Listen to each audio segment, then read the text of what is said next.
Bueno, el día de hoy vamos a informar sobre salud. Siéntense, por favor. Está el doctor Kersenovich, la maestra Raquel Buenrostro, para cualquier duda que haya sobre la licitación de los medicamentos.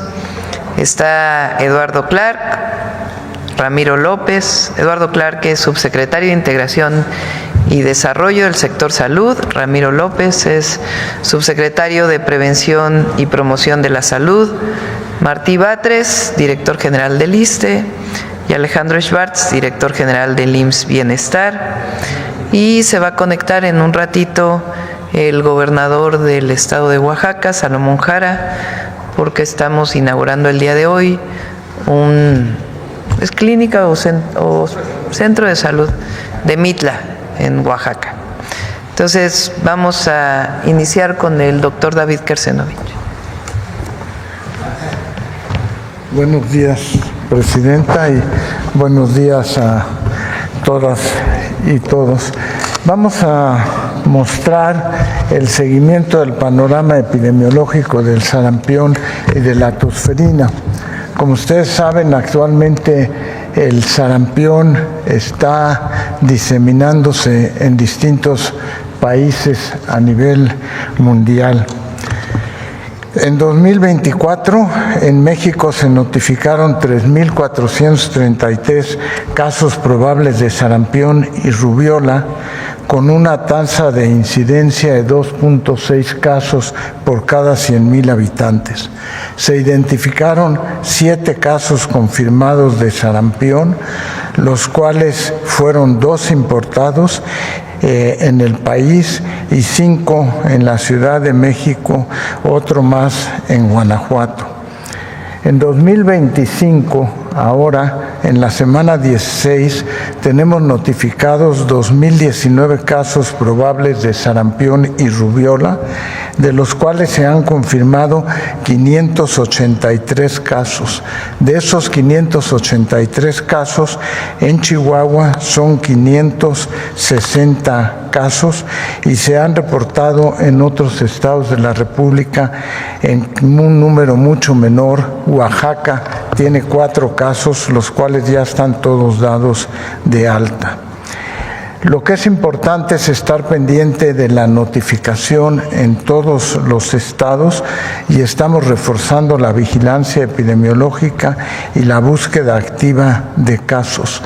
De los 2.019 casos probables de sarampión, se han descartado 964, se han confirmado 583 y 472 están en estudio. Su presentación, la siguiente, por favor. La siguiente. Su presentación está en forma semejante entre los dos, entre hombres y mujeres, alrededor del 50% de los casos en cada uno de ellos, y el número mayor de casos, 35.7%, está entre los 25 y 44 años de edad. Y el otro grupo es entre 1 y 4 años, que son el 13.9% de los casos. Lo que es importante, y vemos en esta lámina, es que la mayor parte de los casos, 542, no habían sido vacunados. 24 casos solo habían recibido una de las 2 dosis de vacunas contra el sarampión, y 17 casos sí habían recibido las 2 dosis de vacunación.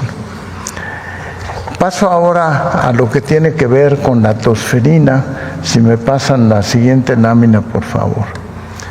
Bueno, en el esquema de vacunación de sarampión, vemos que lo que hay que hacer y tenemos que reforzar es que la vacuna triple viral contra sarampión, rubiola y paperas se tiene que poner en niñas y niños de 1 a 9 años de edad, y en las adolescentes y adultos entre 11 y 39 años de edad.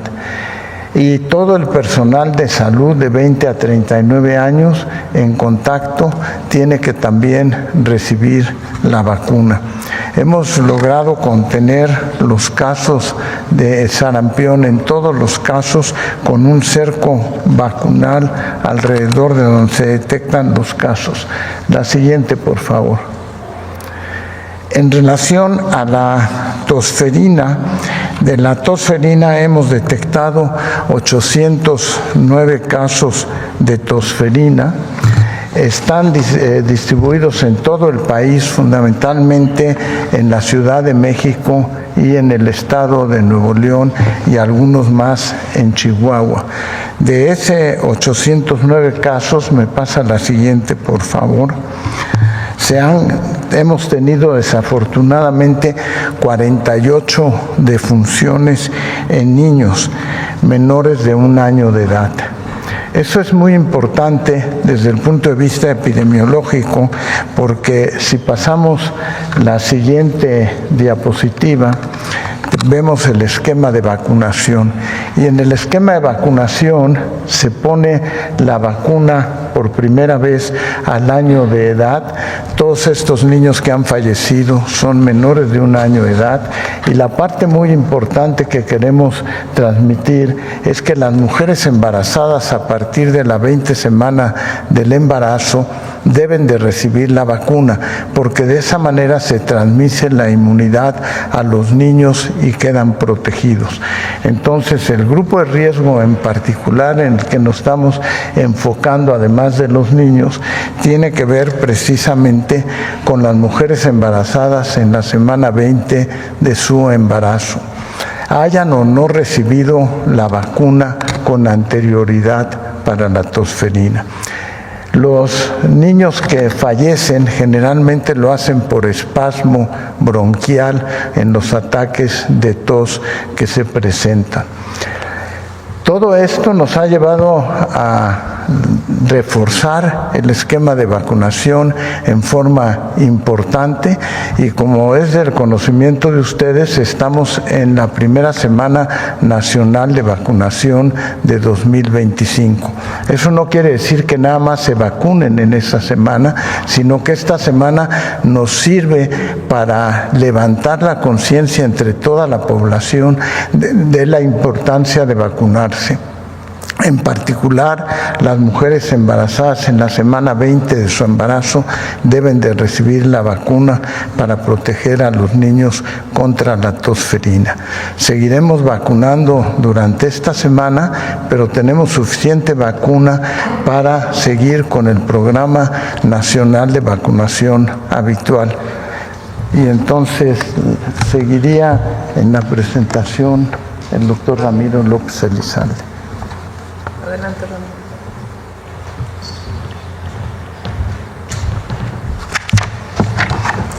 Buenos días, con permiso, Presidenta, Secretario, compañeras, compañeros. A la primera, por favor.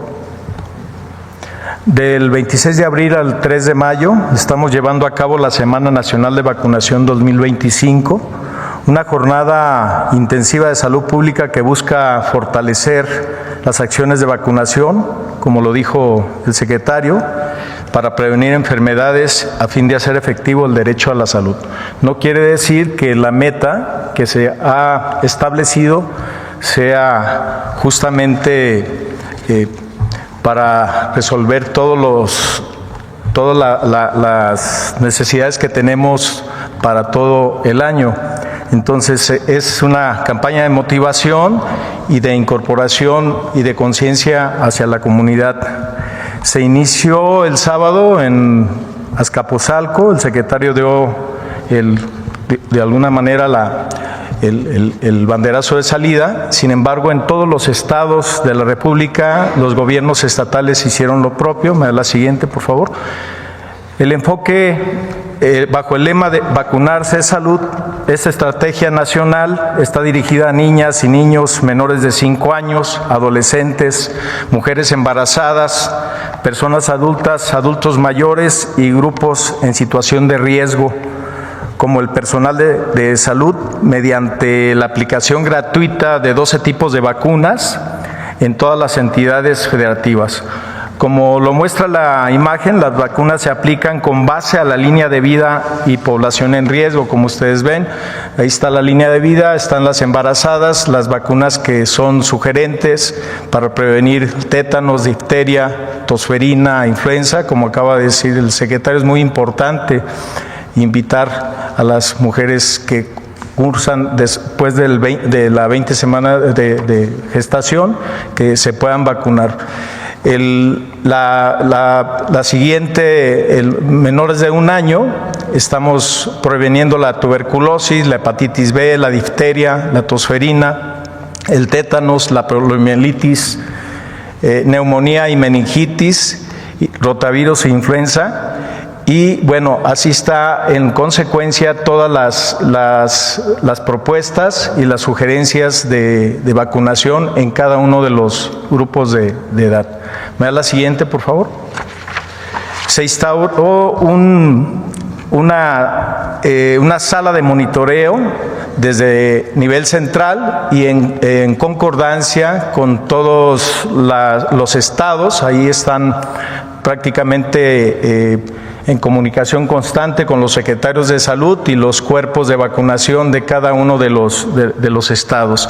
Si hay alguna eventualidad, se comunica y de alguna manera se resuelve en el momento. ¿Me da la siguiente, por favor? Este es el avance nacional. En 3 días, las dosis aplicadas del 26 al 28 de abril se llevan pues más de 566,753 dosis. Ese es el corte hasta ayer a las 3 de la tarde. Si ven, ahí están los estados, está la cantidad de personas vacunadas, pero está el avance de acuerdo a la meta. La meta se ha establecido de acuerdo al CENSIA y de acuerdo a los grupos y a los equipos de vacunación de cada uno de los estados. Entonces, el avance es del 31% de la meta programada de esta semana. Comentar que la vacunación es una de las intervenciones más efectivas y seguras para prevenir enfermedades, discapacidades y muertes.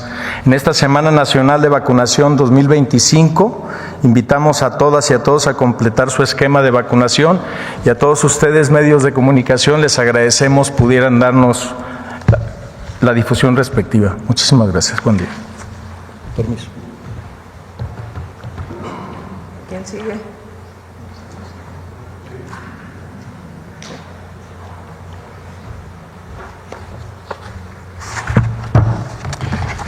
Buenos días, presidenta, compañeros y amigos de los medios de comunicación.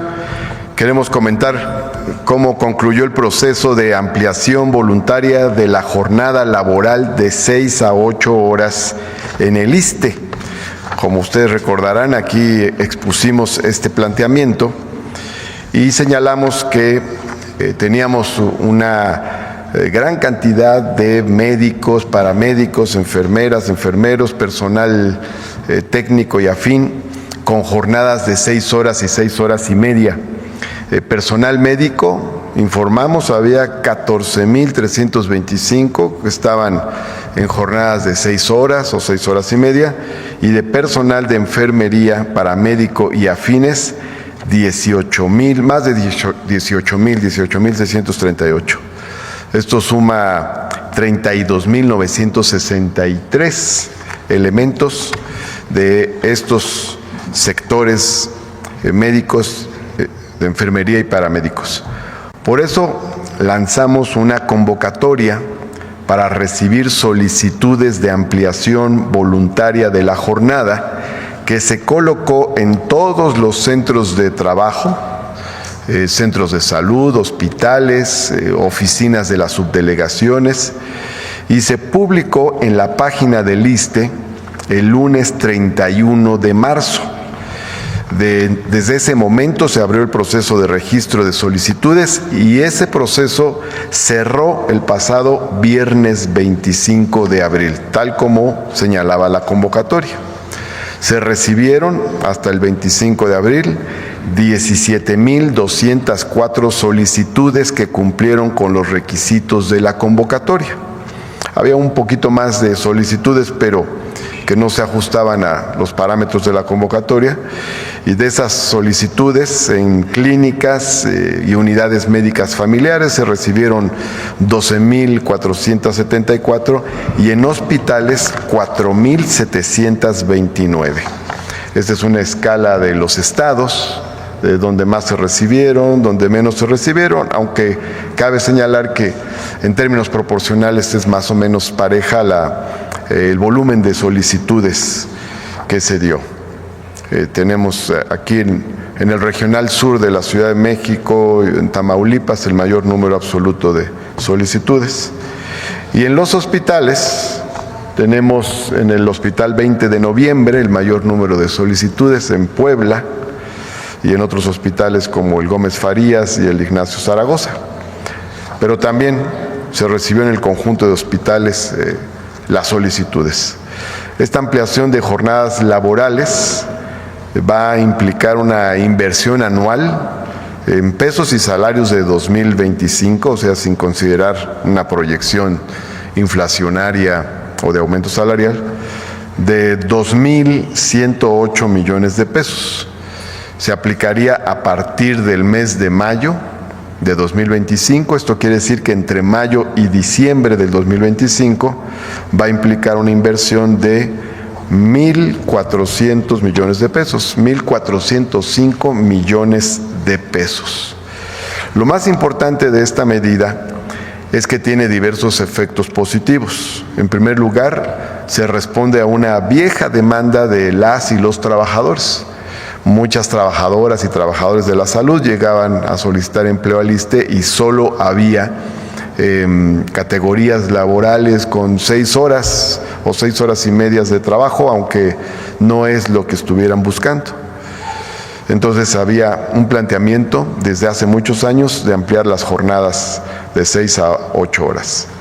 En segundo lugar, se aumenta el salario y prestaciones de los trabajadores de la salud que realizan dicho aumento de horas laboradas. En tercer lugar, aumenta el número total de horas laboradas en la institución. Esto es muy importante porque hay en general en el sistema de salud del ISSSTE un aumento de horas laboradas con esta medida. En cuarto lugar, disminuyen los tiempos de espera para la derechohabiencia, pues tendremos una mayor disposición de horas para la atención de los derechohabientes y por lo tanto también aumenta el número de cirugías que es posible realizar por parte de médicas y médicos que se inscribieron a este programa, que son más de 5,000 médicas y médicos que van a ampliar sus horarios. Es decir, en otras palabras, mejora el servicio de salud en general y el ISSSTE como institución tiene mejores elementos para dar una respuesta positiva a su derechohabiencia. Es un paso muy importante que se da en el ISSSTE, es una reforma más en favor de nuestros derechohabientes y sobre todo en el terreno de los servicios de salud. Es cuanto, Presidenta. Gracias, Martín.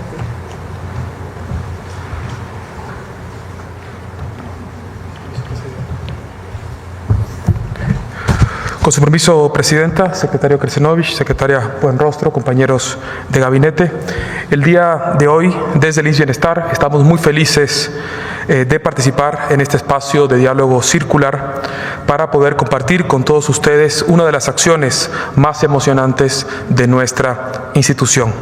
La inauguración de una nueva unidad parte de los servicios públicos de salud de nuestro país. La nueva unidad de salud ubicada en San Pablo Villa de Mitla, Oaxaca, con la que en unos momentos nos vamos a enlazar, hoy es una realidad. Forma parte de una red de más de 900 centros de salud y hospitales de segundo y tercer nivel en el Estado y lo más importante del modelo de IMSS Bienestar, que apuesta por los centros de salud de servicios ampliados, fortaleciendo el primer nivel de atención. Unidades como estas responden con mayor capacidad resolutiva y sobre todo con mayor cercanía ahí donde las personas se enferman.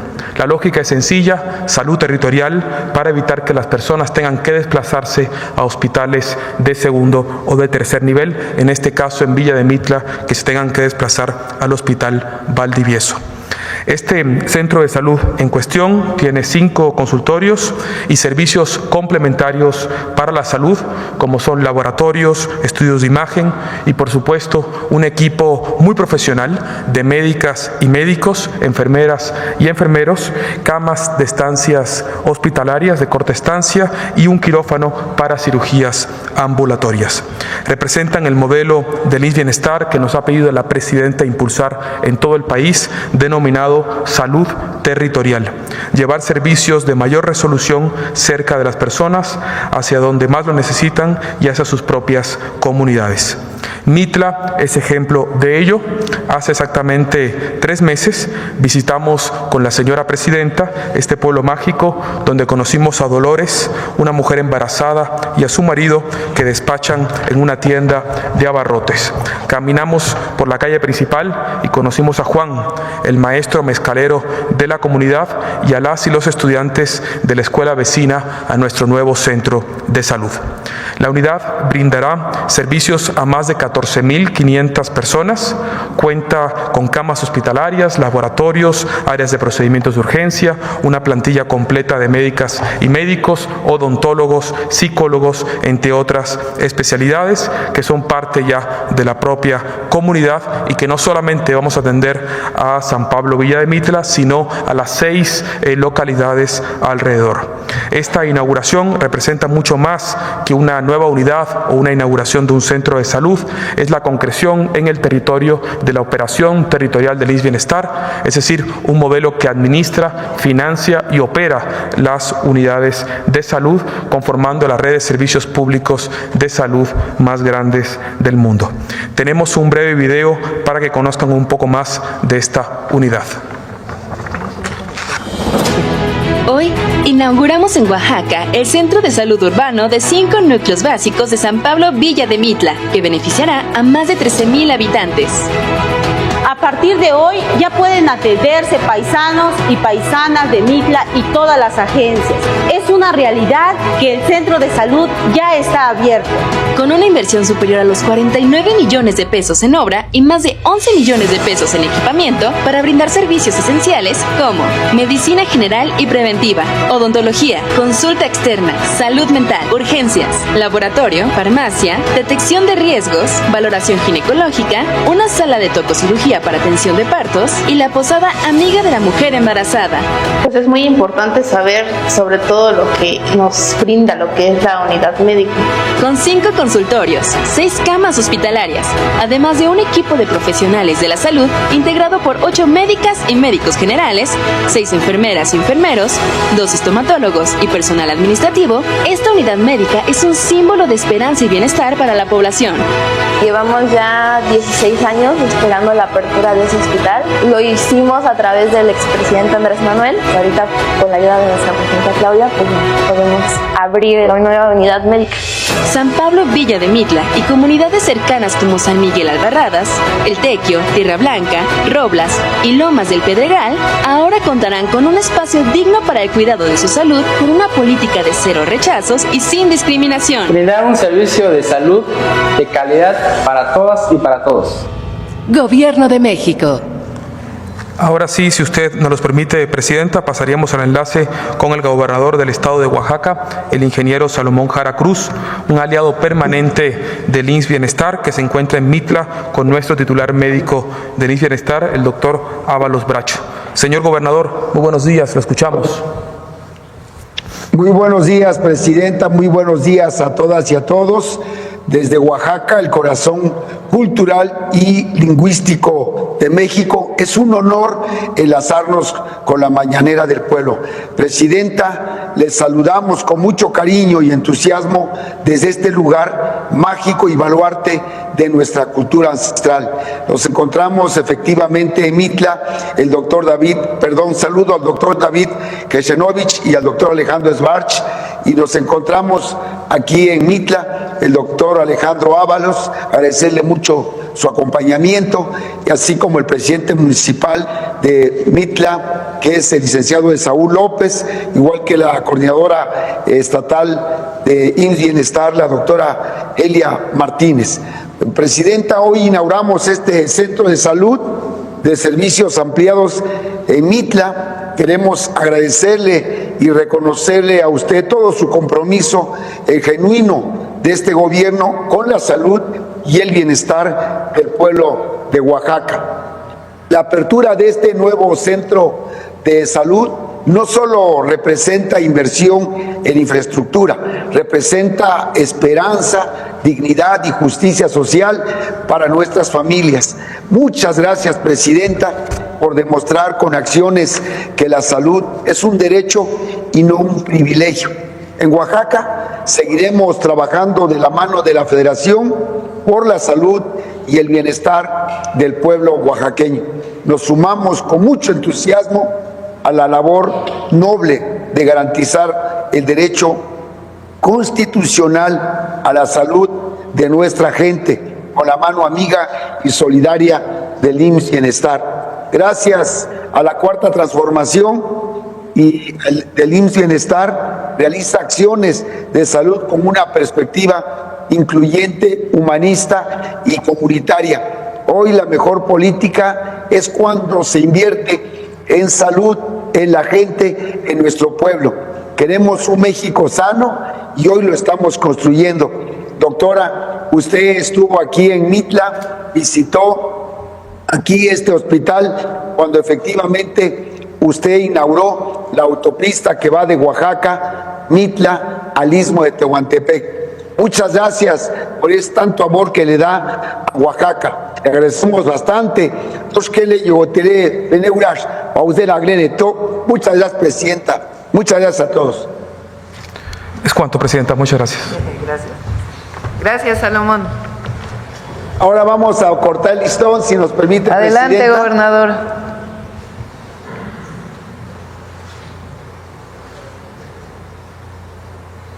En este momento vamos a dar por inaugurado la instalación de este centro hospitalario muy importante para Mitla y la región, porque no solamente es para el municipio. Muchas gracias.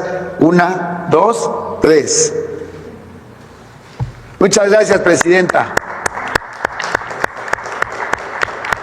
Gracias, Salomón. Bueno, pues esta es la información del día de hoy. Quiero felicitar públicamente al nuevo, bueno, ya era primer ministro, pero se ha reconocido ya su triunfo oficial por parte de Mark Carney, que es el primer ministro de Canadá. En un momento lo haremos también en las redes sociales. Y les recuerdo que hoy a las 11:30 es el simulacro nacional, para que estén todos, en particular en la zona metropolitana del Valle de México, que estén muy pendientes porque van a sonar las alarmas. Bueno, ahora sí vamos a las preguntas.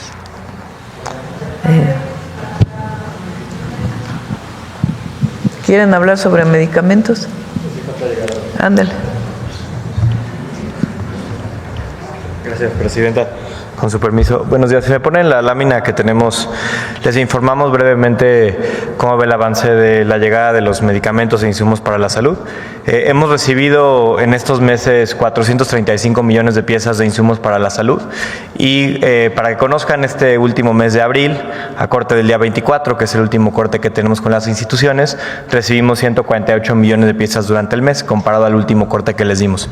¿Qué significa eso? Y es muy importante, sí, dejarlo claro, que inclusive en este proceso que se está llevando a cabo para reponer los procesos de compra de medicamentos para los siguientes 18 meses, hemos seguido recibiendo piezas, es decir, no se ha generado una falta de entrega, una falta de suministro. Continúan y seguirán llegando los insumos médicos que se requieren en los distintos institutos que integran el sector salud, y además, tenemos todavía cerca de 331 millones de piezas que están programadas para entrega en las siguientes semanas. Es decir, que en paralelo al proceso que les puede comentar un poco la maestra Buenrostro, seguimos recibiendo los insumos. No se está generando una falta de suministro ni una reducción en términos de lo que entregan los proveedores. De hecho, la semana pasada, le informamos allá a la Presidenta, fue la semana de mayor entrega de medicamentos desde que inició este proceso.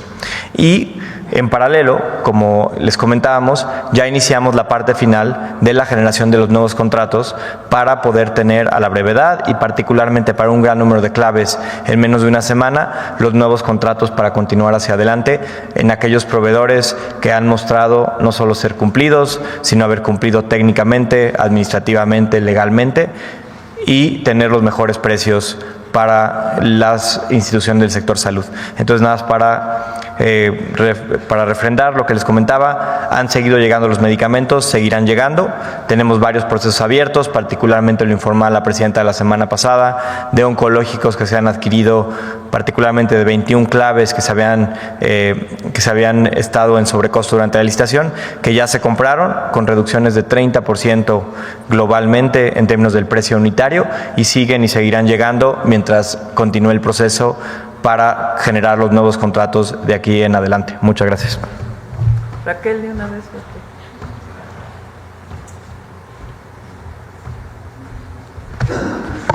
Bueno, buenos días, Presidenta, con su permiso. Buenos días a todas y a todos. Pues con relación a la última intervención de oficio que se declaró la nulidad del procedimiento de medicamentos, nada más comentarles que estamos trabajando en todas las investigaciones. Ya inhabilitamos una empresa.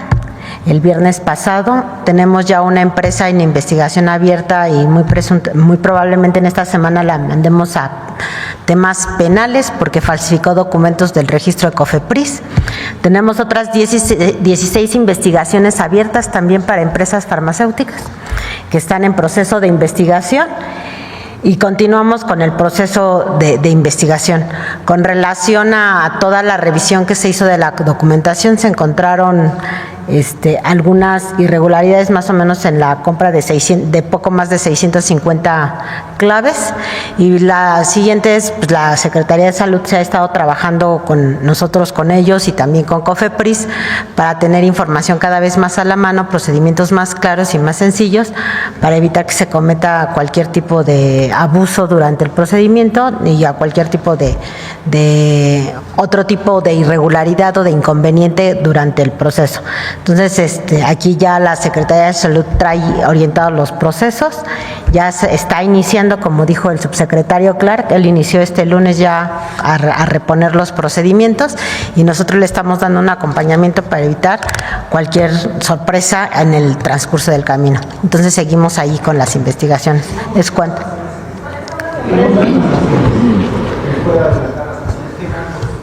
No, ahorita les decíamos, tenemos en investigación 16 empresas, una ya está inhabilitada y la otra está en investigación.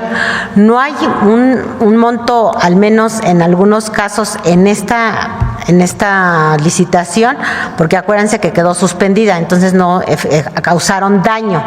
Hay una presuntiva de un sobrecosto que en algún momento se identificó el subsecretario Clark en 175 claves, que vimos que fueron un poquito más, pero nunca se materializó porque se declaró la nulidad y se están reponiendo ahorita los actos. A ver.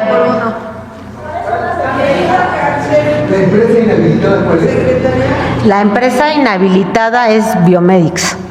¿American Cárcel o podrán salir bajo fianza del delito? Eso lo determina la Fiscalía General de la República. Nosotros hacemos el expediente y lo tramitamos ante la Fiscalía General de la República.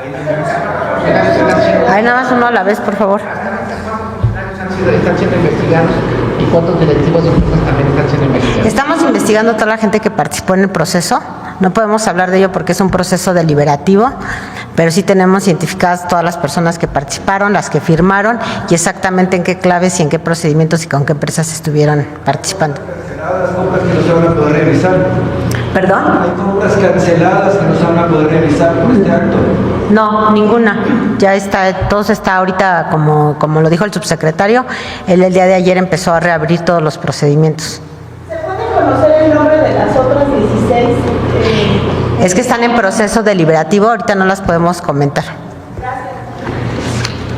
¿Y cómo se está rehaciendo el proceso? ¿Cómo va esos avances?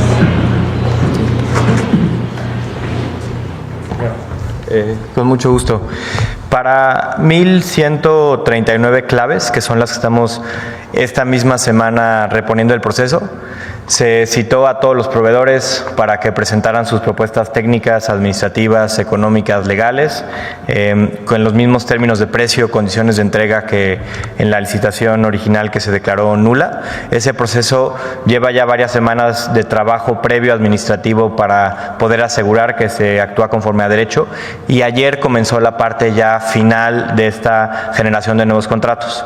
Citamos a cada una de las empresas involucradas que ofertó de manera correcta buenos precios, buena calidad, que tenía todo en orden, y ese proceso esperamos que quede concluido esta misma semana y en realidad hasta el lunes 5 de la próxima semana, es decir, 6 días aproximadamente para tener repuesto la gran mayoría de las claves de medicamentos que se requieren.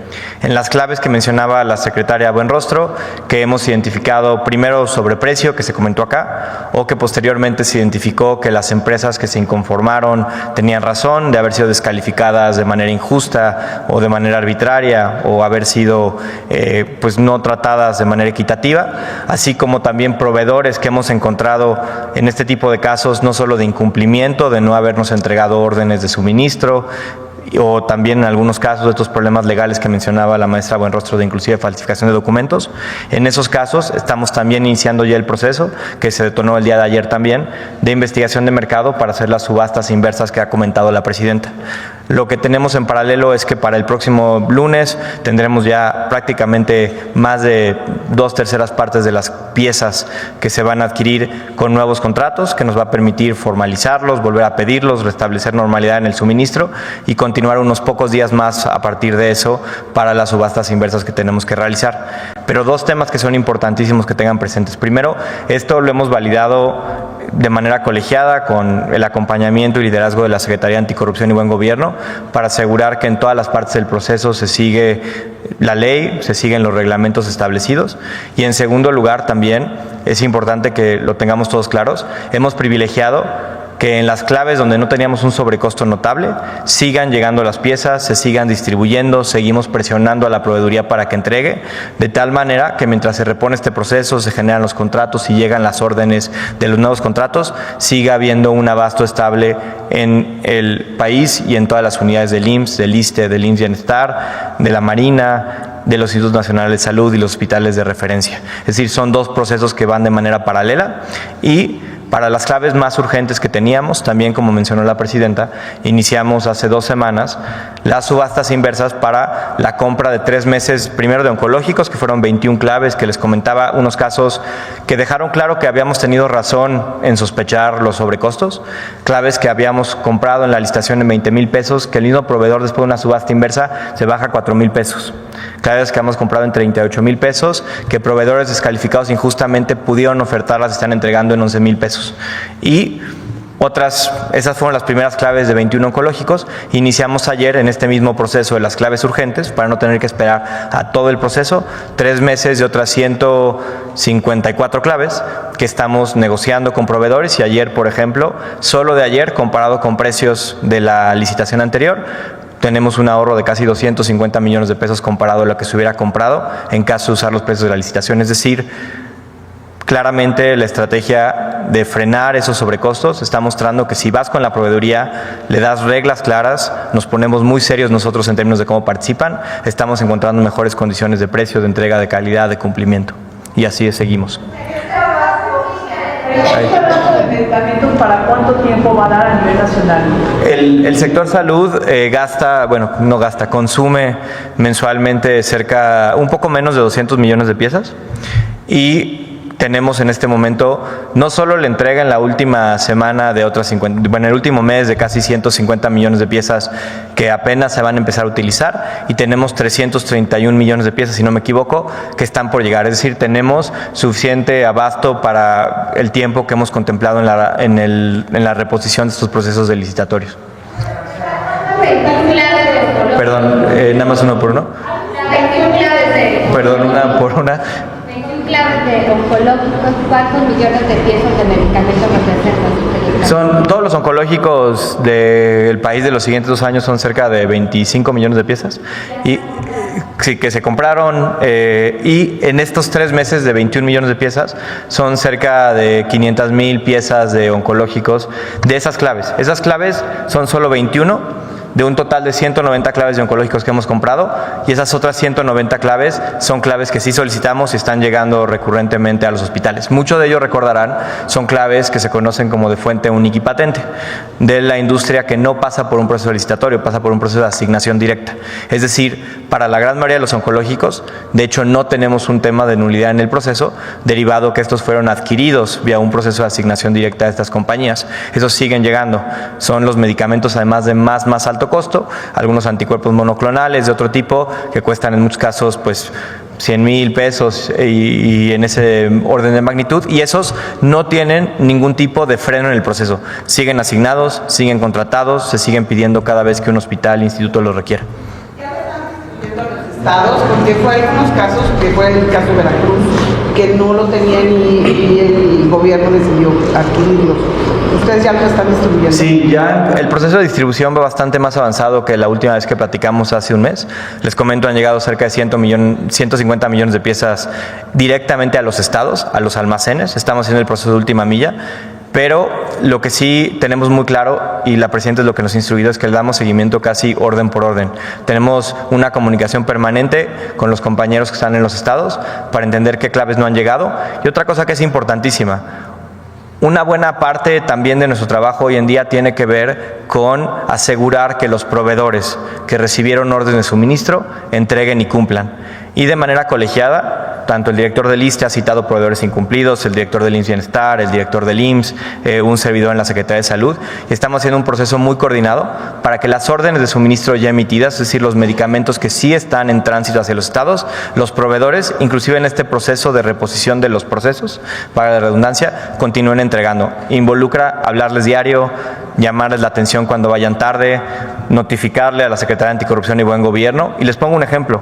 Tenemos varios proveedores. Uno de ellos es este que mencionaba la secretaria Buenrostro, que está ya inhabilitado, que estamos inhabilitando entre muchas otras razones, también por falta de cumplimiento. Es decir, en este proceso de subastas inversas no solo estamos tomando en cuenta lo que se compró de sobrecosto, sino que tomamos también como base los que no nos entregaron el primer mes y medio, estamos mandándolos de vuelta a que otros proveedores compitan. Si nos mostraron que no tienen capacidad para entregar o voluntad para hacerlo, mandarlos otra vez a un proceso de subasta inversa, aprovechando esta oportunidad que tenemos para la reposición de los procesos. Entonces estamos siendo muy estrictos en eso y eso es lo que nos importa en estos meses. ¿Licitaciones desiertas por el tema del sobrecosto? Ese proceso, les digo, el próximo lunes tenemos ya la asignación de más de 1,139 claves, que son las primeras, y en esos siguientes días continuamos con las subastas de las 600 y fracción que mencionaba la secretaria Buenrostro. Es decir, estamos trabajando bastante rápido y todos los proveedores ya recibieron las notificaciones de la documentación que tienen que entregar y las instituciones de los procesos administrativos que tienen que llevar a cabo para la contratación de estas claves otra vez. Ay, perdón, una por una. ¿Cómo va la base? ¿Le podemos dar datos particulares? No los traigo de memoria. Subsecretario, ¿cuándo podremos hablar que ya no va a haber desabasto? Porque las denuncias siguen de que no hay medicamentos para la presión, para la diabetes, para enfermedades que son importantes estarle dando seguimiento, y de no darles los medicamentos, pues aumenta el problema. ¿Cuándo va a ser esa fecha que se diga? Para los medicamentos antihipertensivos, antidiabéticos, los medicamentos que se le dan a las personas con dislipidemia, es decir, los medicamentos de mayor uso y volumen, prácticamente ninguno de esos medicamentos se encontró en el proceso de las 175 claves en sobrecosto. Es decir, esos se comenzaron a pedir desde el 1 de marzo y han sido entregados. Lo que sí vemos nosotros es que no podemos decir que esté resuelto el problema, sigue avanzando, pero sí vemos una mejoría notable en las últimas 4 semanas. Es una mejoría que monitoreamos nosotros semana con la Presidenta, diariamente dentro del gabinete, en el que cada día más están llegando más insumos. Les comentaba, la semana pasada, la que terminó el 26 de abril, el sábado 26 de abril, fue la semana de mayor llegada de insumos para para la salud en todo el sector desde que inició este proceso de nueva compra. Es decir, sí vemos en todos los datos que nos refieren las instituciones del porcentaje de claves que tienen en abasto, de las recetas surtidas, sí vemos una mejoría y nuestro compromiso es que una vez que se repongan los procesos que les comentaba, continuemos a pedir ya de manera recurrente, regular, mes con mes, todo lo que se requiere y estabilicemos el abasto. Y en los medicamentos de más alto costo como los oncológicos, también tenemos un grupo de trabajo muy especializado.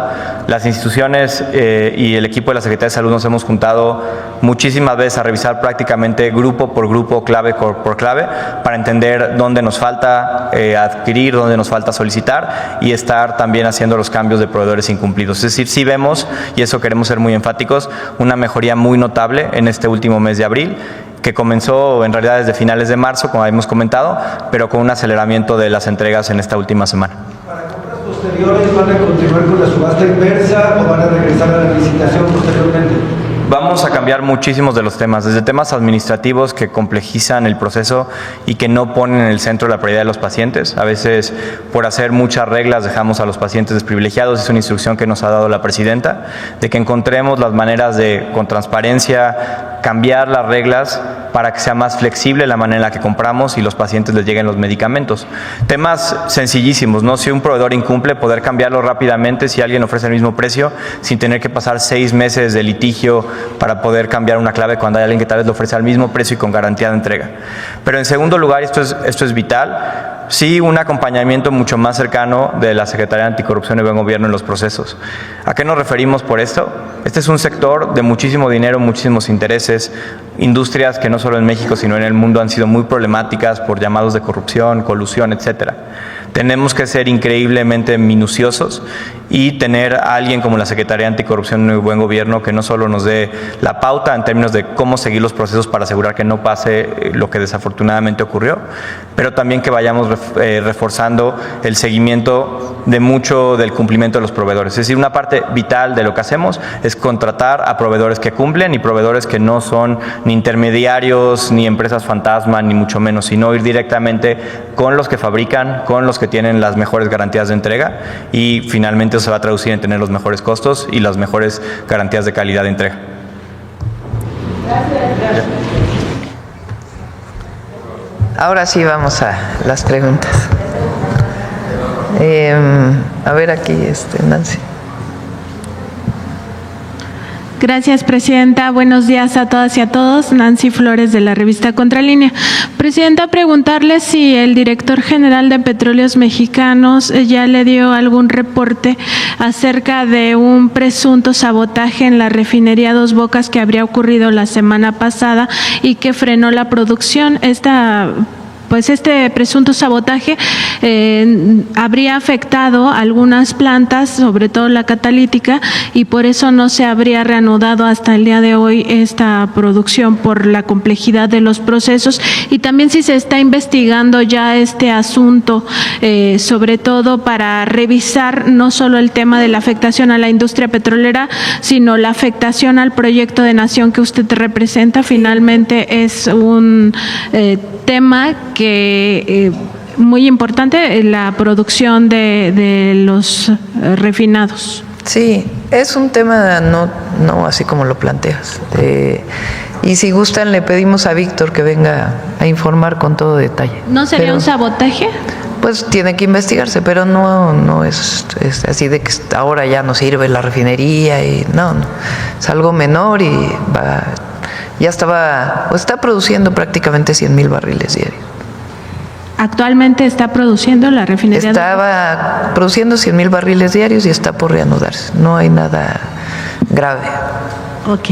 En otro tema, preguntarle, Presidenta, acerca de este reciclaje que se hace del expresidente Ernesto Zedillo por parte de la oposición. Usted recordaba ayer no solo los crímenes de lesa humanidad que no prescriben, ¿no? El caso de Acteal, el Bosque, el Charco, sino también los crímenes financieros que tienen que ver con el tema del FOBAPROA y el gran latrocinio que se cometió en aquel sexenio, que ha sido uno de los peores latrocinios digamos que en la época reciente de nuestro país. A propósito de esto, en Contralínea tenemos un expediente que también reflejaría la impunidad de la que goza el expresidente priista ultraneoliberal Ernesto Zedillo, y que tiene que ver con presuntos vínculos de su familia, sobre todo su familia política, con el cártel de los Amezcua Contreras, el cártel de las metanfetaminas. En ese expediente se documenta incluso con grabaciones que fueron hechas en torno a esta investigación de carácter ministerial, que el padre y los hermanos de su esposa Nilda Patricia habrían colaborado con este cártel de las metanfetaminas. Además de esto, todos estos agravios que se cometieron en su sexenio, habría un agravio continuado contra el pueblo de México, porque el expresidente Zedillo cobra actualmente una pensión vitalicia mensual de 143,000 pesos en el Banco de México. Lo acabamos de corroborar nuevamente en la revista Contralínea. Está actualizada la cifra a 2025 y pues esto sería parte de las injusticias. Preguntarle si, aún siendo autónomo el Banco de México, se podría revisar pues esta situación, o por lo menos hacer un llamado al Banjico para que pues vea, no puede ser que el pueblo de México le siga pagando 143,000 pesos mensuales a una persona que hizo tanto daño a este país. Sí, me pasa, Paulina, acaba de contestar el expresidente. Vamos a, ya que se abrió el expediente, a partir de mañana vamos a informar el FOBAPROA. ¿Va a revelar la lista? Bueno, es público, es público. ¿Qué fue el FOBAPROA? ¿Qué es ahora el IPAB? ¿Cuánto estamos pagando cada mexicano y mexicana? ¿A quién se le dieron recursos que no tenía nada que ver con alguna afectación por alguna incremento de su deuda, sino que realmente fue por influencias? Porque no se puede hablar tan impunemente.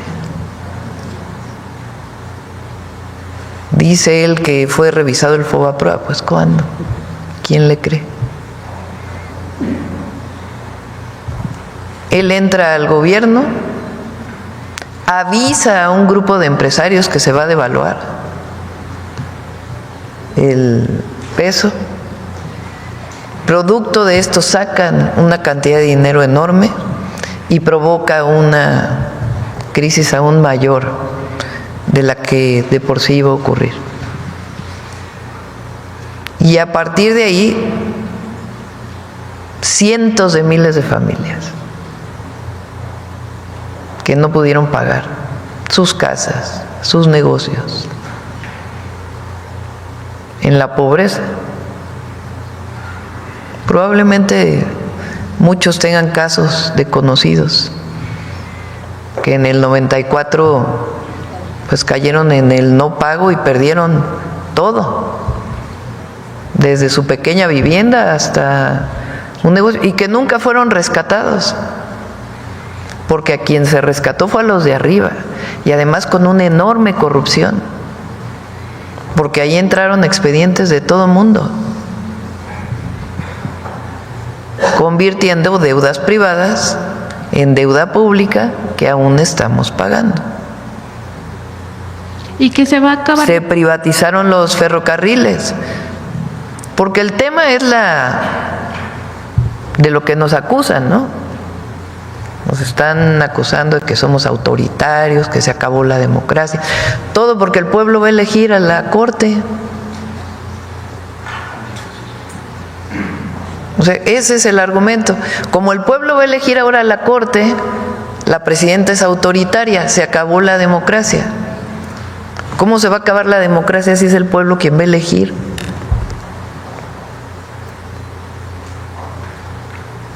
el manejo de los recursos públicos. Nada más empecemos por ahí. Y después las masacres que ocurrieron durante su sexenio y que nunca fueron aclaradas. Más la privatización de los ferrocarriles. Quiso privatizar toda la industria eléctrica en el 99. Lo pueden revisar, ese era su objetivo.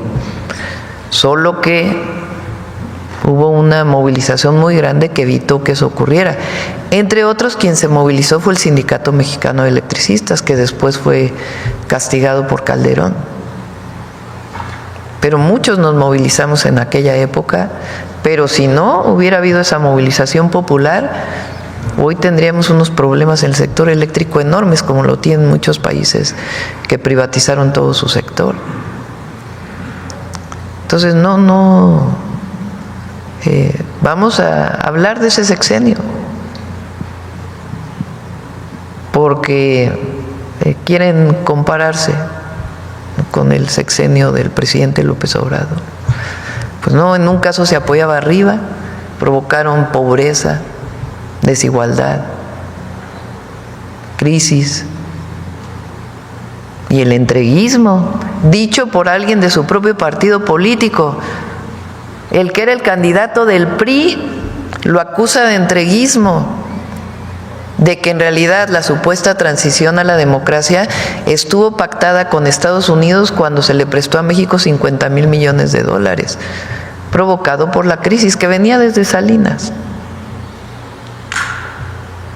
Un modelo que fracasó. Entonces, por supuesto que vamos a hablar de ese sexenio.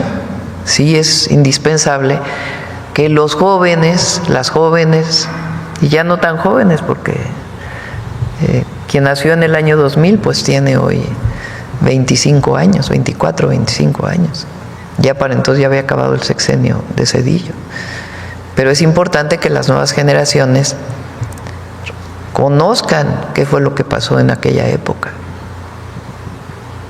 Entonces sí vamos a hablar de eso, es importante. Y también quizá que se revise esta pensión vitalicia. Sí, no, pues no sabía, mira, qué bien que nos informas. A ver el Banco de México que nos informe de la pensión vitalicia, de quien trabaja, no sé ahora, ¿verdad? Pero trabajaba en una empresa que benefició él mismo. Y también recordar que el FOBAPROA se va a acabar de pagar, según estimaciones de la Auditoría Superior de la Federación, hasta 2042, es decir, van muchas generaciones que han tenido que cargar con este costo del rescate de los de arriba. Y dicen que, o sea, su argumento, el de ellos, es que no había de otra. Sí había de otra. Rescatar a los de abajo, no a los de arriba. No hubieran perdido sus casas, sus negocios, y no irse arriba, y además con una opacidad tremenda. Presidente, en otro tema, en la Universidad Nacional Autónoma de México han surgido varios movimientos estudiantiles o movimientos estudiantiles aislados. No ha sido todavía un movimiento importante por dos asuntos que están, pues, de alguna manera denunciando, sobre todo algunas facultades y escuelas, que tiene que ver primero con que la Universidad Nacional Autónoma de México no tiene comedores subsidiados, a diferencia de otras universidades públicas como la UACM, la UAM, la ENA, entre otras. Y esto lo que significa es que estos espacios están concesionados o privatizados a particulares y no se garantiza el derecho humano a la alimentación del estudiantado. Ellos no piden ni siquiera que sea comida gratuita, sino que sea con un monto que sea asequible para la mayoría. Es decir, que se pague algo, aunque sea simbólico, pero que haya una retribución a la Universidad Nacional Autónoma de México. En este tema, la UNAM ha dicho que pues mejor se aprovechen las becas universales que da el gobierno federal, sobre todo a bachillerato, y también algunas otras becas que se puedan ir dando a cuentagotas a algunos estudiantes de la universidad. El asunto es que esto no resuelve el problema y que también están escudándose en que es una comunidad universitaria de alrededor de 400,000 personas.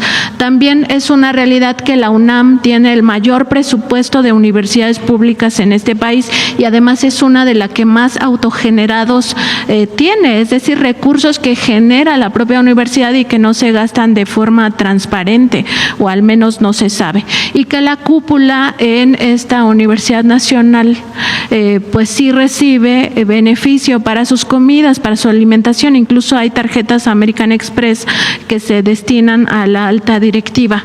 Ese es por una parte. Y por otra, los estudiantes siguen denunciando que hay un intento de criminalizar la protesta estudiantil y también el tema de la libertad de expresión, que es un derecho humano.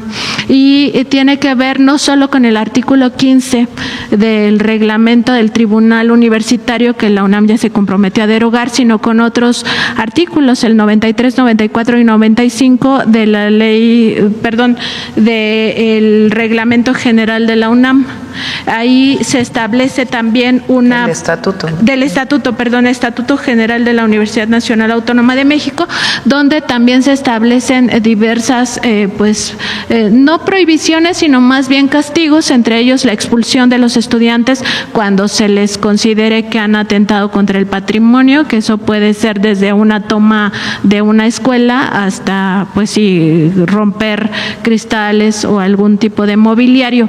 Y ellos consideran que se estaría violentando el derecho a la protesta. Preguntarles su opinión, sabemos que también es autónoma la Universidad Nacional, sin embargo viene de ahí usted, y además hay otro asunto, que la UNAM no puede decir que se gasta mucho tampoco en la plantilla académica, porque ya sabemos que la mayoría está por esta figura aparentemente de pago de horas, que son los profesores de asignatura, ¿no?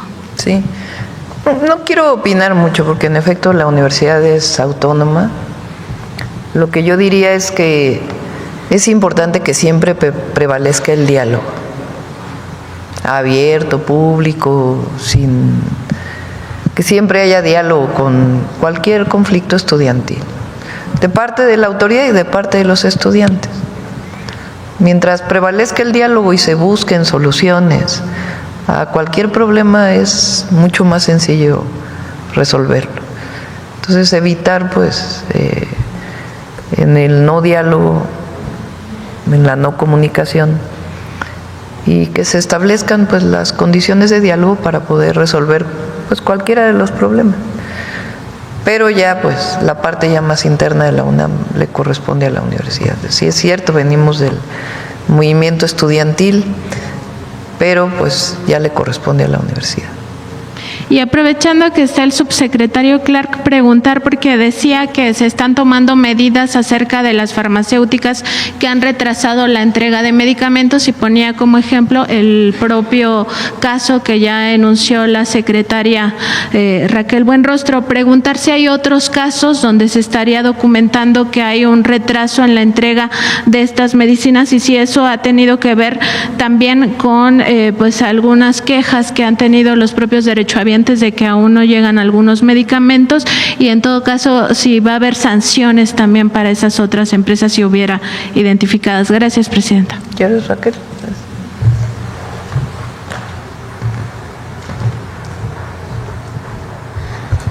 Miren, traemos de revisión básicamente 59 empresas por diferentes razones. Algunas son por incumplimiento, otras son porque presuntamente entregaron información falsa a la hora de hacer el proceso de licitación. Tenemos algunas otras empresas que su objeto social no tiene que ver con farmacéuticos, sino son inmobiliarias, son empresas que venden combustibles, etcétera. Y todo eso lo estamos integrando en una investigación. Nos vamos a apoyar acá por instrucciones de la presidenta, también con gente del SAT, con gente de aduanas, para que nos ayuden a hacer las investigaciones de estas empresas. Y aparte tenemos todos los temas de incumplimiento.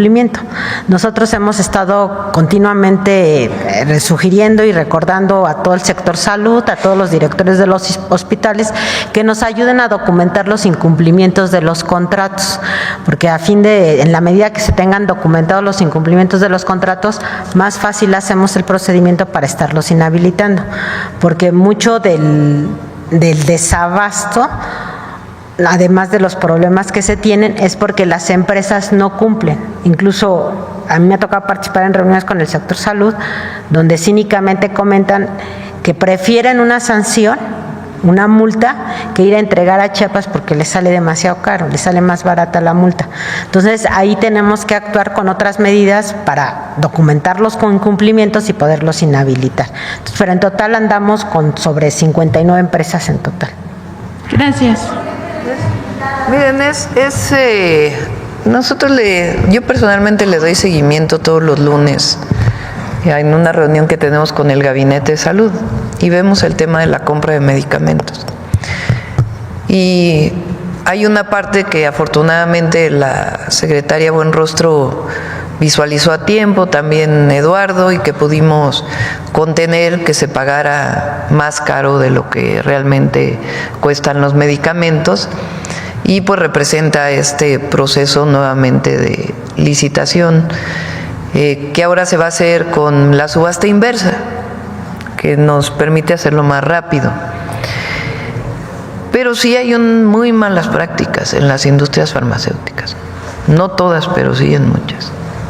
Con todo y lo que se hizo en el sexenio pasado, es increíble que se licite, se asigne al costo adecuado, que firmen un contrato que dicen que en una semana empiezan a entregar medicamentos y pasan 3 semanas y no entregan ninguno.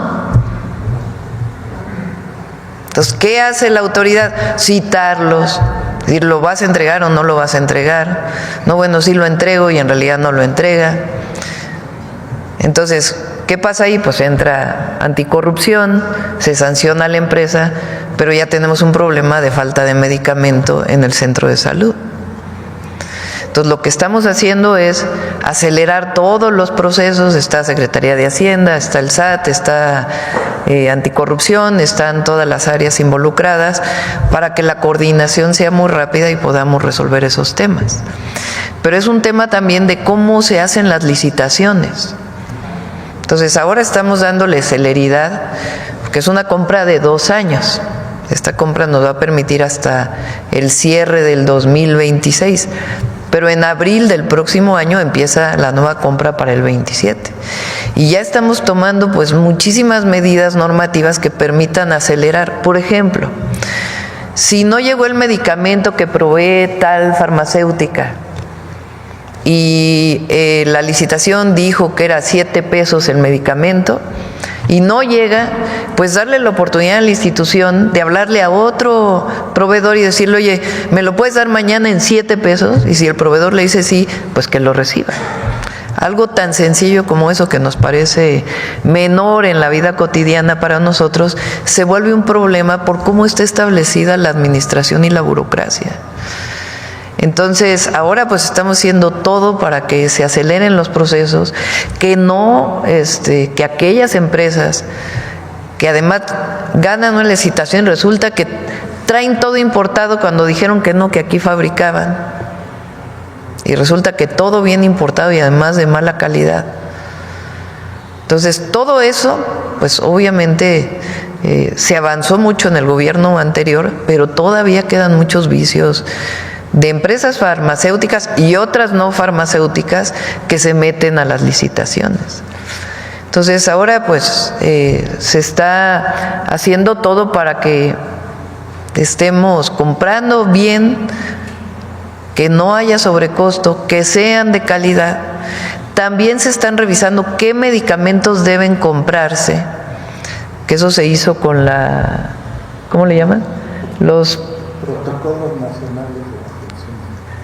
Protocolos Nacionales de Atención Médica, los PRONAM, que trabajó el doctor Kersenovich con un grupo de médicos muy grande para decir, a ver, si tiene diabetes, tiene esta condición, pues no es que existan 500,000 medicamentos, hay una orientación general de cómo debe atenderse, cuántos medicamentos deben comprarse en la atención primaria, Entonces, todo esto que ya venía avanzado, pues lo estamos fortaleciendo, ¿no? Porque sí hay mucho vicio, lamentablemente todavía en la industria farmacéutica.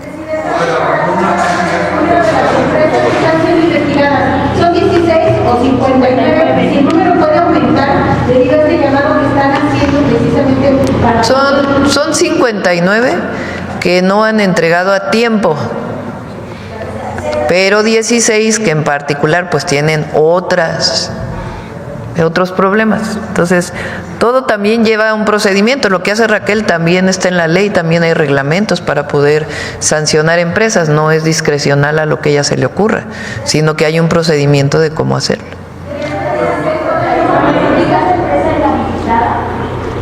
Dentro de esas 59, ¿está la empresa inhabilitada o es adicional? Dentro de la... Sí está dentro de 50. Muy bien. Sí.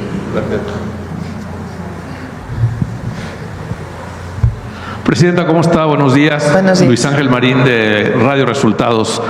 Preguntar primeramente, ¿cuál ha sido la respuesta de la población en esta Semana Nacional de Vacunación? Mi pregunta va por el tema de que después del COVID surgieron los llamados antivacunas y hubo mucha desinformación entre la población con llamados incluso a no vacunarse. ¿Cuál ha sido la respuesta y si se haría un llamado a la población a confiar en la calidad de las vacunas, en la cantidad, etcétera? Pues la meta es 1,5, ¿verdad? 1.8 millones. Y hasta el día de ayer iban casi 600,000, o sea que es un buen número. Y hacer un llamado, porque es para todas las edades, a que se vayan a vacunar a cualquier centro de salud, es totalmente gratuito. Si no importa su derecho a biencia, en cualquier centro de salud los atienden para poderse vacunar. Pero va bien la campaña. Y el objetivo pues es cumplir con la meta. De todas maneras no quiere decir que se acaba, sino que es un proceso y de todas maneras pueden ir posteriormente, pero es mejor que vayan ahora porque hay mucho más personal de salud que está destinado especialmente a la vacunación. Gracias, Presidenta. Mi siguiente pregunta es sobre el tema de sarampión. Hablaban de los casos que se han dado. En las 2 semanas anteriores hubo vacaciones. Esto a lo mejor ayudó a apaciguar un poco los contagios. Ahora que regresan a clases los estudiantes en México, ¿cómo se puede ayudar a prevenir estos contagios o que puedan haber contagios de sarampión? Si me contestan. Gracias. La mejor manera de prevenir es vacunarse, definitivamente. La otra cosa es reconocer en fase temprana la enfermedad. Afortunadamente, en el caso de sarampión, la mortalidad es muy baja, muy baja. Hemos tenido una sola persona que ha fallecido y, como yo mencioné en otra de las mañaneras, tenía otras enfermedades que le hicieron contraer el sarampión. Entonces, lo más importante, lo que persigue la Semana Nacional de Vacunación es crear más y más conciencia sobre la necesidad de vacunarse, no nada más en esta semana, sino en todo el tiempo. Y algo muy importante es, las vacunas son seguras, no producen reacciones adversas y de tal manera que, como dijo el subsecretario, es la mejor manera de prevenir la enfermedad. Así es que sí pedimos que nos ayuden a diseminar el concepto de que la mejor manera de prevenir es vacunarse para muchas, no nada más para el sarampión, sino para todas las enfermedades que hay vacuna. Yo pongo como ejemplo de que antes de que empezara la vacunación, la sobrevida de la población era alrededor de 30 a 35 años cuando no había vacunas. Para el año 1950 en México, la sobrevida andaba alrededor de los 50 años. Ahora anda mucho más, arriba de 70 años, y se debe en gran parte a la vacunación. Es la mejor medida preventiva. Muchas gracias, doctor. En otro tema, Presidenta, preguntarle, ayer se anunció que se llegó a un acuerdo en el Tratado de Aguas con Estados Unidos. ¿Cuáles fueron los términos? Vamos a sacar un comunicado para que se conozca. Que en esencia, que se estuvo platicando. Primero se hizo una revisión por parte de las áreas técnicas de cuánta agua hay disponible en las presas para poderlo conocer. Y después, vamos a decirlo, se entrega la cantidad de agua hasta donde se puede, porque nosotros primero tenemos que garantizar el derecho humano y también el riego agrícola en varias zonas del país. Ayudó que en la parte, pues en Tamaulipas llovió recientemente, eso nos ayudó bastante porque no se va a tener que entregar tanta agua de las presas internacionales hacia Tamaulipas. Y entonces se pactó una entrega de agua dentro de los márgenes posibles y viables, una reunión anual para hacer una revisión. De parte nuestra, se les platicó que estamos haciendo pues todo el proceso de riego eficiente en Chihuahua, en Coahuila una parte, en Sonora. Eso nos va a ayudar hacia adelante a disminuir la cantidad de agua que se entrega, o más bien la cantidad de agua que se usa para que pueda cumplirse con el Tratado de 1944. Es importante decir que había, digamos, el Tratado de 1944 establece cuánta agua debe entregar Estados Unidos en el Colorado, en Mexicali, que también va a Tijuana, y cuánta agua se entrega de México del Bravo hacia Texas. Entonces, había una parte de México que no se había entregado desde hace ya varios años, no porque no se quisiera, sino porque había sequía. Entonces Estados Unidos decía, pues está en falta México porque no nos ha entregado el agua que dice el tratado. Entonces, ¿nosotros qué dijimos? Bueno, pues no se ha entregado porque hay sequía. Entonces hizo el cálculo, cuánta agua hay en las presas, cuánto se puede entregar sin que ponga en riesgo a nuestro país. Hablamos con la gobernadora de Chihuahua, con el gobernador de Tamaulipas, con Coahuila. Nuevo León en esta parte no entra porque no es presa internacional el Cuchillo. Entonces todos estuvimos de acuerdo y en ese sentido pues fueron varias semanas de trabajo para poder encontrar pues un esquema que pueda dar el agua a Estados Unidos que debíamos, pero que no nos ponga en riesgo a nosotros. Entonces lo que se puede y hasta donde se puede, como diría Juárez. Muchas gracias, Presidenta. Mi última pregunta. El día de hoy Y también con el gusano barrenador ya se encontró, también ya hay un acuerdo básico que también ayuda mucho. ¿A qué acordaron? Esencialmente, ¿cuáles son los controles que está poniendo México, que ya venían de antes, para que no se introduzca esta plaga hacia Estados Unidos, que son mecanismos internacionales que están pactados y que pues nosotros ya venimos haciendo, pero que no había la suficiente información. Mi última pregunta, Presidenta, y agradecerle su atención. A las 0 horas de hoy arrancaron las campañas electorales en Veracruz, 212 municipios se elegirán el 1 de junio, junto con la elección judicial, por supuesto. ¿Haría algún llamado a la civilidad de las y los candidatos para evitar la polarización entre la población? Previo a la arranque de campañas había muchos ataques en redes sociales de manera anónima contra candidatas y candidatos. ¿Haría algún llamado? Sí, pues la campaña social no sirve de nada, de nada. Ya eso está demostrado, que cuántos meses no hubo narcopresidente, narcocandidata y no sirvió de nada. Entonces, que sean propositivas las campañas, pues es a presidentes y presidentas municipales. Y no me estoy metiendo en la elección, sino sencillamente decir, pues que es importante que se proponga, pues lo que quiere oír la población es propuestas, no cosas negativas. Muchas gracias, Presidenta. Muy bien, acá. Buenos días, Presidenta. Manuel Galeazzi de Sin Línea y El Político en las Redes. Preguntarle primeramente, ¿en dónde pueden reportar los derechohabientes en dado caso que por esta demora de algunos medicamentos no puedan recibir sus medicamentos, valga la redundancia? Saber más o menos si hay un teléfono de atención, alguna oficina, si nos pueden dar alguna orientación. Claro.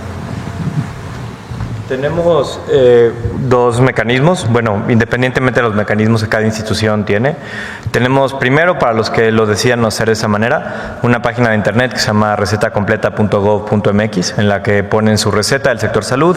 Si es una receta digital, inclusive del IMSS, les va precargando los medicamentos y ustedes nos notifican cuáles son aquellos que no les entregaron de manera completa.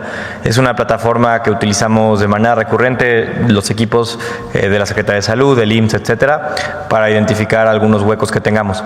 De igual manera, Birmex tiene un centro de atención telefónica.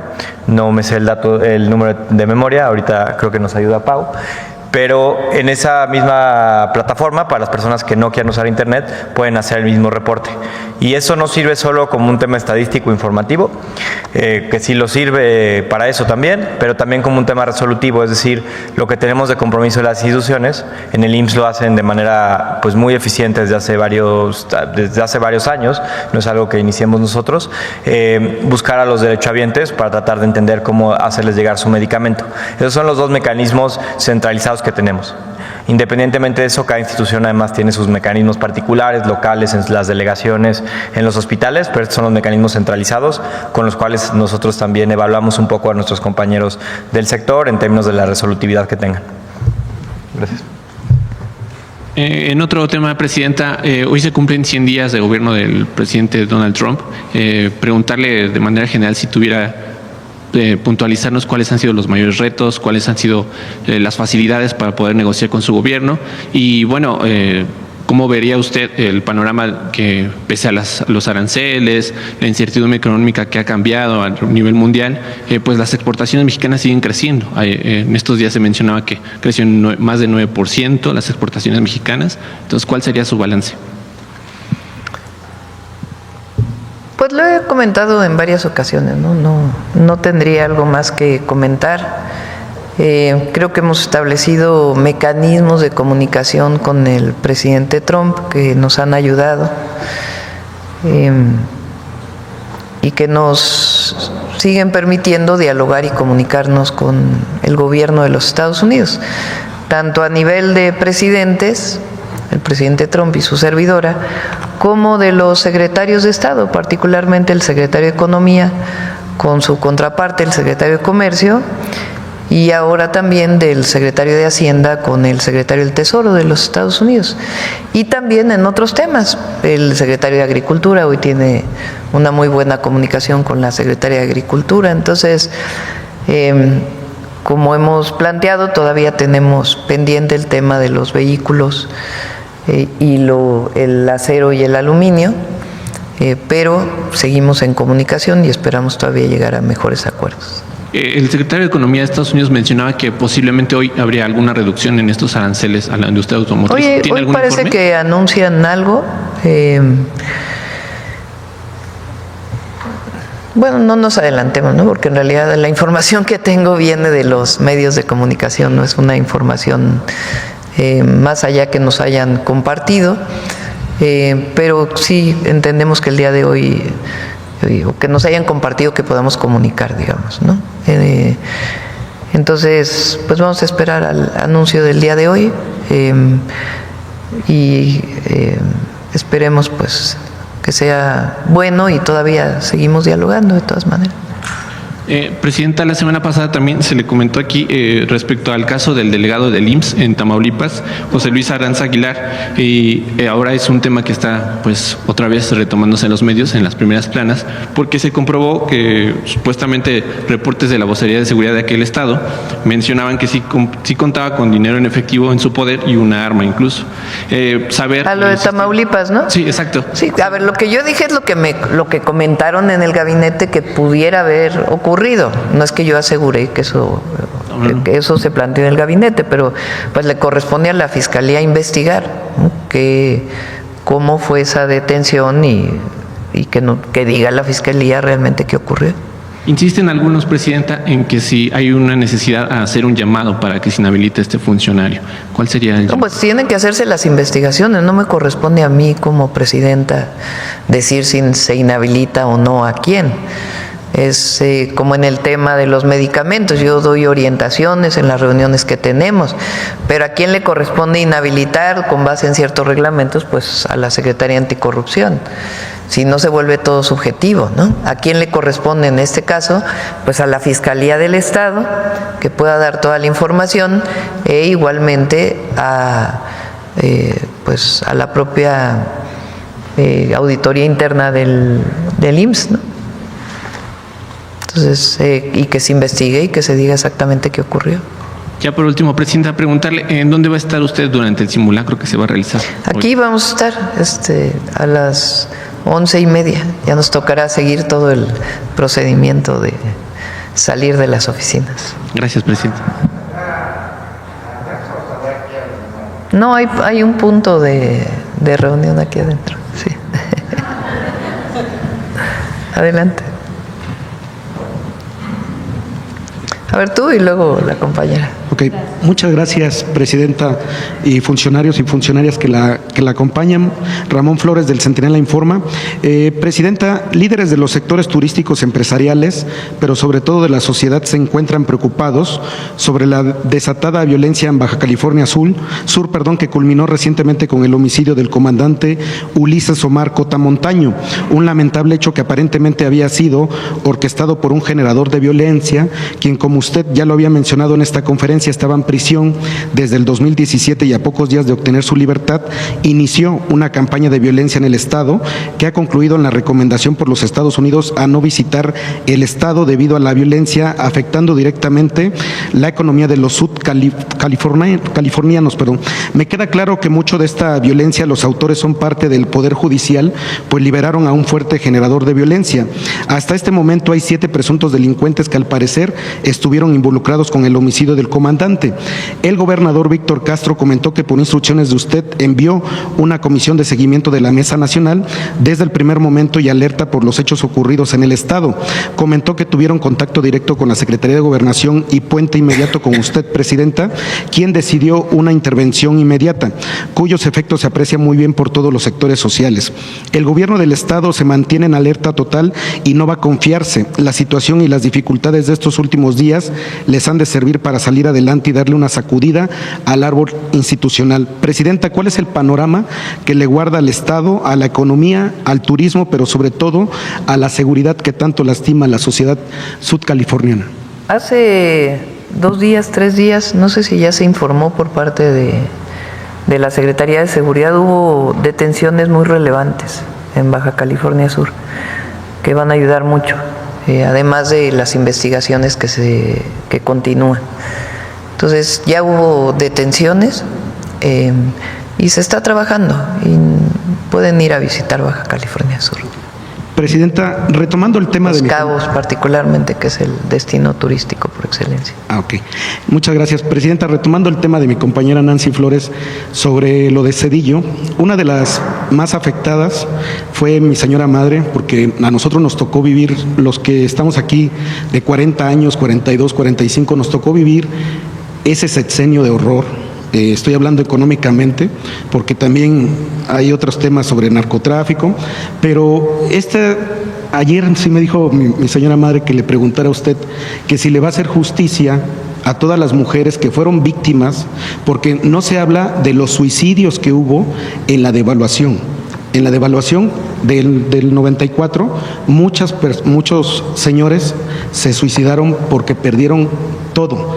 Mi señora madre me dijo, pregúntale a la Presidenta si nos va a hacer justicia a las viudas, ella lo nombró así, a las viudas de lo que fue la crisis del 94. Sí, fueron tragedias familiares muy grandes, incluso en aquella época muchísimos mexicanos y mexicanas migraron a los Estados Unidos porque no encontraban alternativas, personas que tenían un pequeño negocio, que vivían de él, que habían pedido un préstamo y de pronto el préstamo se fue al cielo, no podían pagar y entonces les quitaron sus negocios, la propia banca. O sea, fíjense, les quitan sus negocios, se rescatan con recurso público y nunca se les regresan los negocios que fueron recuperados por la banca, que hubiera sido lo menos que hubiera ocurrido. En esa época incluso hubo muchísimas deportaciones de Estados Unidos a México, pero muchísimos migrantes en aquella época y muchas, como tú bien dices, tragedias familiares, problemas muy graves de personas que lo perdieron absolutamente todo. Y en cambio, grandes empresarios, hasta medianos empresarios, que se vieron favorecidos por el FOBAPROA y que gozaban hasta de más de lo que habían perdido. Si ese es el problema, además de que fue un mal diseño de rescatar a los de arriba, pues estuvo plagado de corrupción. Y sí, pues podemos ver qué significaría, ¿verdad? Por lo menos hacer un homenaje a todas estas familias que no tuvieron responsabilidad y que sufrieron tanto. Por eso es importante conocerlo y dar a conocer quiénes se beneficiaron del FOBAPROA. Y ahora que la oposición, que los adversarios, que algunos que ya no tienen a quién, ya no hay voceros. O sea, Claudio X González, ¿dónde está? El Junior. Ya, ¿dónde está la candidata del PRIAN? O sea, pues ¿por qué no es la vocera ahorita de la oposición? ¿Dónde está Alito? Bueno, ese sí es vocero, nomás que no le creen muchos. Los diputados del PRIAN, diputadas, y de otros partidos. Ya no tienen voceros, entonces van y buscan a Zedillo. A ver, ¿qué otros expresidentes hay? Peña, no, pues él está muy calladito. Calderón, ese sí anda en su yate. De vocero en su yate. Fox, que ya la verdad no, así que le hagan mucho caso, pues tampoco. Salinas, pues menos, ¿no?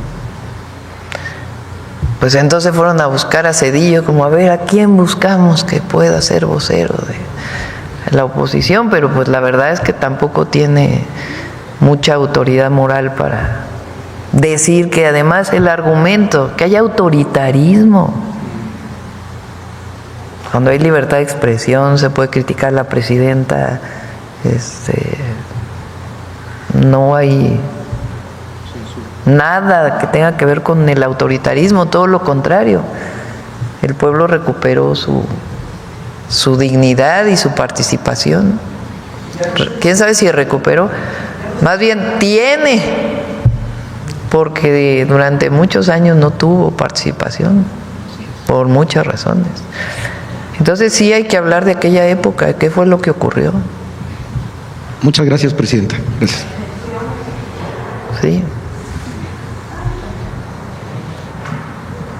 Ah, perdóname, le había dicho a ella, se me fue. Perdón. Uno y ya con eso cerramos porque ya son 9:10. Presidenta, ya se me va a hacer costumbre. Discúlpame.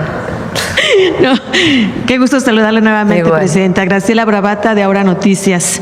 Y pues bueno, hablando de temas de salud, no podemos dejar, estamos próximos a celebrar el 30 de abril, el Día del Niño, y pues esa labor tan profunda que han venido haciendo a lo largo y ancho del país con respecto a las comidas chatarras en las escuelas. En estos días pasados que fueron pues de vacaciones para los peques, me di la tarea de visitar varios lugares turísticos, sobre todo mi estado. Me lleva a reflexionar y a pedirle a usted de favor qué opina con toda la venta de comida chatarra que se da en los espacios donde los padres llevan a incursionar a sus hijos, estos sean museos o sean todo lo que es atracción para los niños. ¿Hay alguna propuesta para también involucrar que se sumen a la no consumo de comida chatarras en esos lugares? prohibición, porque ahí sí es prohibición de vender comida chatarra en las escuelas, pues es un asunto de salud pública. Y tiene que ver pues con las niñas y los niños, que es lo más vulnerables, y además obesidad infantil, diabetes infantil, pues ha crecido muchísimo a partir de la alimentación y el sedentarismo. Pero lo mejor es la educación y la información. Entonces, esto nos ayuda también a informar y educar, y depende mucho de los padres y las madres de familia también, pues que fuera de la escuela se alimente bien a la familia, ¿no? Entonces, vamos a continuar con las campañas de lo que significa la vida saludable. Gracias, presidenta. Bueno, pues entonces, si usted me lo permite, que sirva este espacio para, verdad, llamar a la reflexión a los padres para que nos sumemos a esta tarea, porque como usted bien lo dice, efectivamente la diabetes es lo que está acabando con nuestros seres queridos y que, bueno, se reflejan en los jóvenes, a veces en la diabetes juvenil, y lo que tanto hace que precisamente el sector salud no avance es porque son esas enfermedades crónico-degenerativas los que hacen que ningún presupuesto de abasto. La verdad es que soy parte lamentablemente, de esto, de tener familiares con diabetes, pero es por precisamente la mala alimentación y la falta de hacer ejercicio. Ojalá que esto, aunado a lo que usted opina, pues que todas las familias de México nos sumemos a que nuestros hijos se alimenten bien. Y en otro tema, en cuestiones de salud, me da mucha pena, pero a petición de varias familias que trabajaron arduamente para tener sus recursos y lamentablemente fueron defraudados. En Tabasco se viene dando un tema muy controversial de una persona que trabaja en el sector salud y que desde el año pasado empezó a ofrecer plazas para las personas que no eran de base y les pedía hasta 150,000 pesos. Y así van 20 a los que me han localizado. Esto ya está en una carpeta en la Fiscalía. Sin embargo, la persona se burla de estas familias que hoy fueron, pues prácticamente están endeudadas, porque para juntar esos 150,000 pues se fueron a préstamos y demás, y después de un año todo eso los tiene agobiados, deprimidos, y de verdad que no encuentran el apoyo, temen por sus vidas. Por eso me omito los nombres tanto de la persona que lo está haciendo, tengo los datos, y pues sí le pediría de favor que si a bien lo tuviera, el gobierno de Tabasco es intachablemente, pues va muy bien. Sin embargo, me permito hacerlo públicamente porque cuando usted lo menciona y cuando usted interviene, las cosas se agilizan y esta persona deje de burlarse de estas familias que hoy están atravesando una crisis económica. Sí, danos los datos y con gusto lo atendemos. Que le regrese su dinero.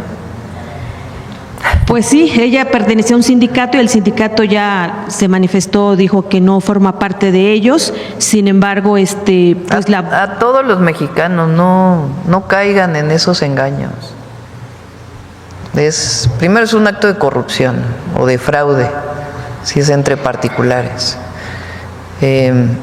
Y segundo, eso se acabó pues en el gobierno. Entonces no caigan en esto de comprar una plaza, es un engaño. Y en particular en este caso que mencionas, pues investigamos con gusto si nos das los datos. Muchas gracias.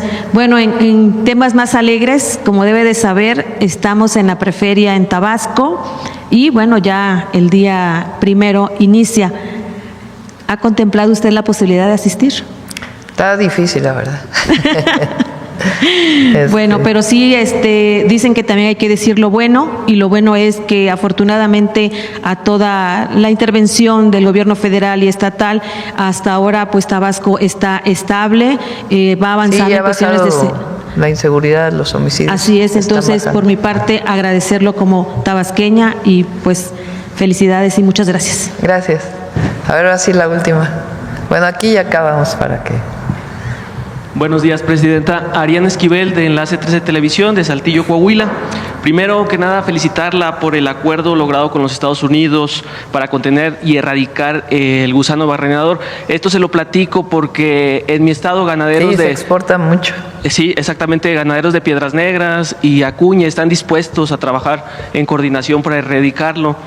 Esto también, a pesar de que Coahuila está impedido a exportar ganado debido al Departamento de Agricultura de los Estados Unidos, que aún no ha asignado inspectores al proceso, a pesar de que ya cumplimos con todos los protocolos. ¿Usted cree que dentro de estos acuerdos, estas discusiones, se pueda acelerar este proceso para que Coahuila pueda exportar? Lo está atendiendo muy bien el secretario, Julio Verdeguer. Entonces, y está en contacto con el gobernador, entonces lo aceleramos.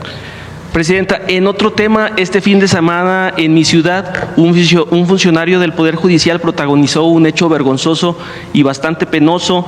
Eduardo Fuente Villa Cabello, quien es encargado del Tribunal Administrativo y Civil de Saltillo, acudió a un filtro donde estaba detenido su hijo por conducir alcoholizado.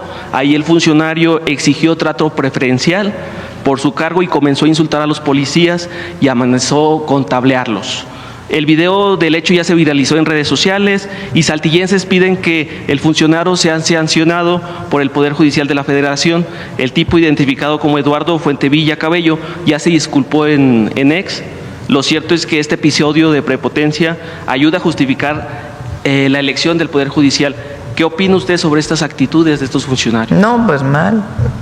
Qué bueno que ya se disculpó, pero no hay privilegios. Todos somos iguales. Sí, el funcionario aseguró que... Pues que se hagan las sanciones, digo, no me corresponde a mí, pero que se investigue y si tiene que ser sancionado, que se sancione, pero es esta idea de que quienes tenemos un puesto podemos tener privilegios, nuestros familiares, no. Los privilegios ya se quedaron en el pasado. Presidenta, en otro tema, en cuestión de salud, hace un par de meses usted asistió a un evento en Durango, donde también estaba el gobernador de Coahuila, y lo invitó a sumarse al programa de discapacitados del bienestar. Esto se lo platico porque la subsecretaría de la delegación en Coahuila asegura que hay más de 8,000 personas que no han podido entrar a este programa porque no se puede ampliar la edad. ¿Cuál sería el llamado para que...? El programa o la pensión para personas con discapacidad, el gobierno federal pone desde el nacimiento hasta los 29 años y los gobiernos estatales tienen que ponerle la otra mitad si quieren que también esta población tenga su apoyo. Entonces, por eso le decía yo a Durango y a Coahuila que se incorporaran, que pusieran su recurso para que todas las personas con discapacidad de ambos estados pues puedan tener el apoyo completo. Entonces sigue abierta la invitación. Presidenta, por último, mi estado, como otros en el norte del país, viven una sequía que ha complicado el reabastecimiento de las presas, en específico en Coahuila. Sin embargo, estas presas comienzan a ser insuficientes. En Saltillo, mi municipio, se había considerado un proyecto hace un par de años de la construcción de 500 gaviones en conjunto con la Conagua. Este proyecto se quedó en pausa, solo se crearon 94 pequeñas presas. ¿Cree que con este tema de la sequía se pueda retomar esta iniciativa? Sí, se está trabajando con el gobernador en varios temas, incluido el agua. Una parte importante tiene que ver con la distribución, no solo con la fuente de abastecimiento, sino con las redes que ya son muy antiguas. Entonces, le está apoyando en particular en la laguna, pero no solo. Se está en el sur del estado, sino también en otras áreas. Perfecto, Presidenta. Por último, cifras arrojadas por Pemex en su último informe colocan a mi estado en el top de las entidades con mayor incremento de tomas clandestinas de hidrocarburos. Resaltan Ramos Arizpe, Parras, Piedras Negras, Nava y Torreón como los municipios donde más se comete este delito. Usted había mencionado en estas mañaneras hace un par de meses que las leyes secundarias en materia de energía contemplaban acciones concretas para combatir el robo del combustible. Si nos puede explicar cómo ve esta situación y cómo ayudaría esto a que se evitara el huachicoleo. Esto se lo platico porque Piedras Negras, empresarios de la localidad aseguran que la población está vulnerable ante una posible accidente debido que en el área urbana llegan pipas de gas y en patios de maniobra clandestinos se hace ese trasvase. ¿Cómo cree que esto se pueda poder controlar y que esto no pase? En la nueva ley ya se está trabajando, se busca que haya trazabilidad. ¿Qué quiere decir trazabilidad? Que cualquier autotanque que traiga combustible, cualquiera que este sea, sepamos de dónde vino y a dónde va. Si es de importación, con qué permiso de importación entró, a qué lugar fue almacenado, de ahí a qué estación de servicio va a dejar. Entonces, de esa manera, todas las instituciones del gobierno tienen que tener perfectamente de dónde a dónde está yendo una pipa. Si una pipa tiene combustible robado de algún ducto y es detenido en una carretera, tiene que entregar de dónde vino ese combustible. Si no lo tiene, pues hay algo ilegal. Entonces, eso ya está en las leyes y ahora pues se está echando a andar para poder tener toda la plataforma que nos permita conocer y que todas las instituciones estén involucradas. Entonces, eso está ayudando mucho ya y va a seguir ayudando. En el caso de riesgo, pues sí, hay que atender ahí con Protección Civil. Gracias, Presidenta. Sí. Bueno, a ver, por acá.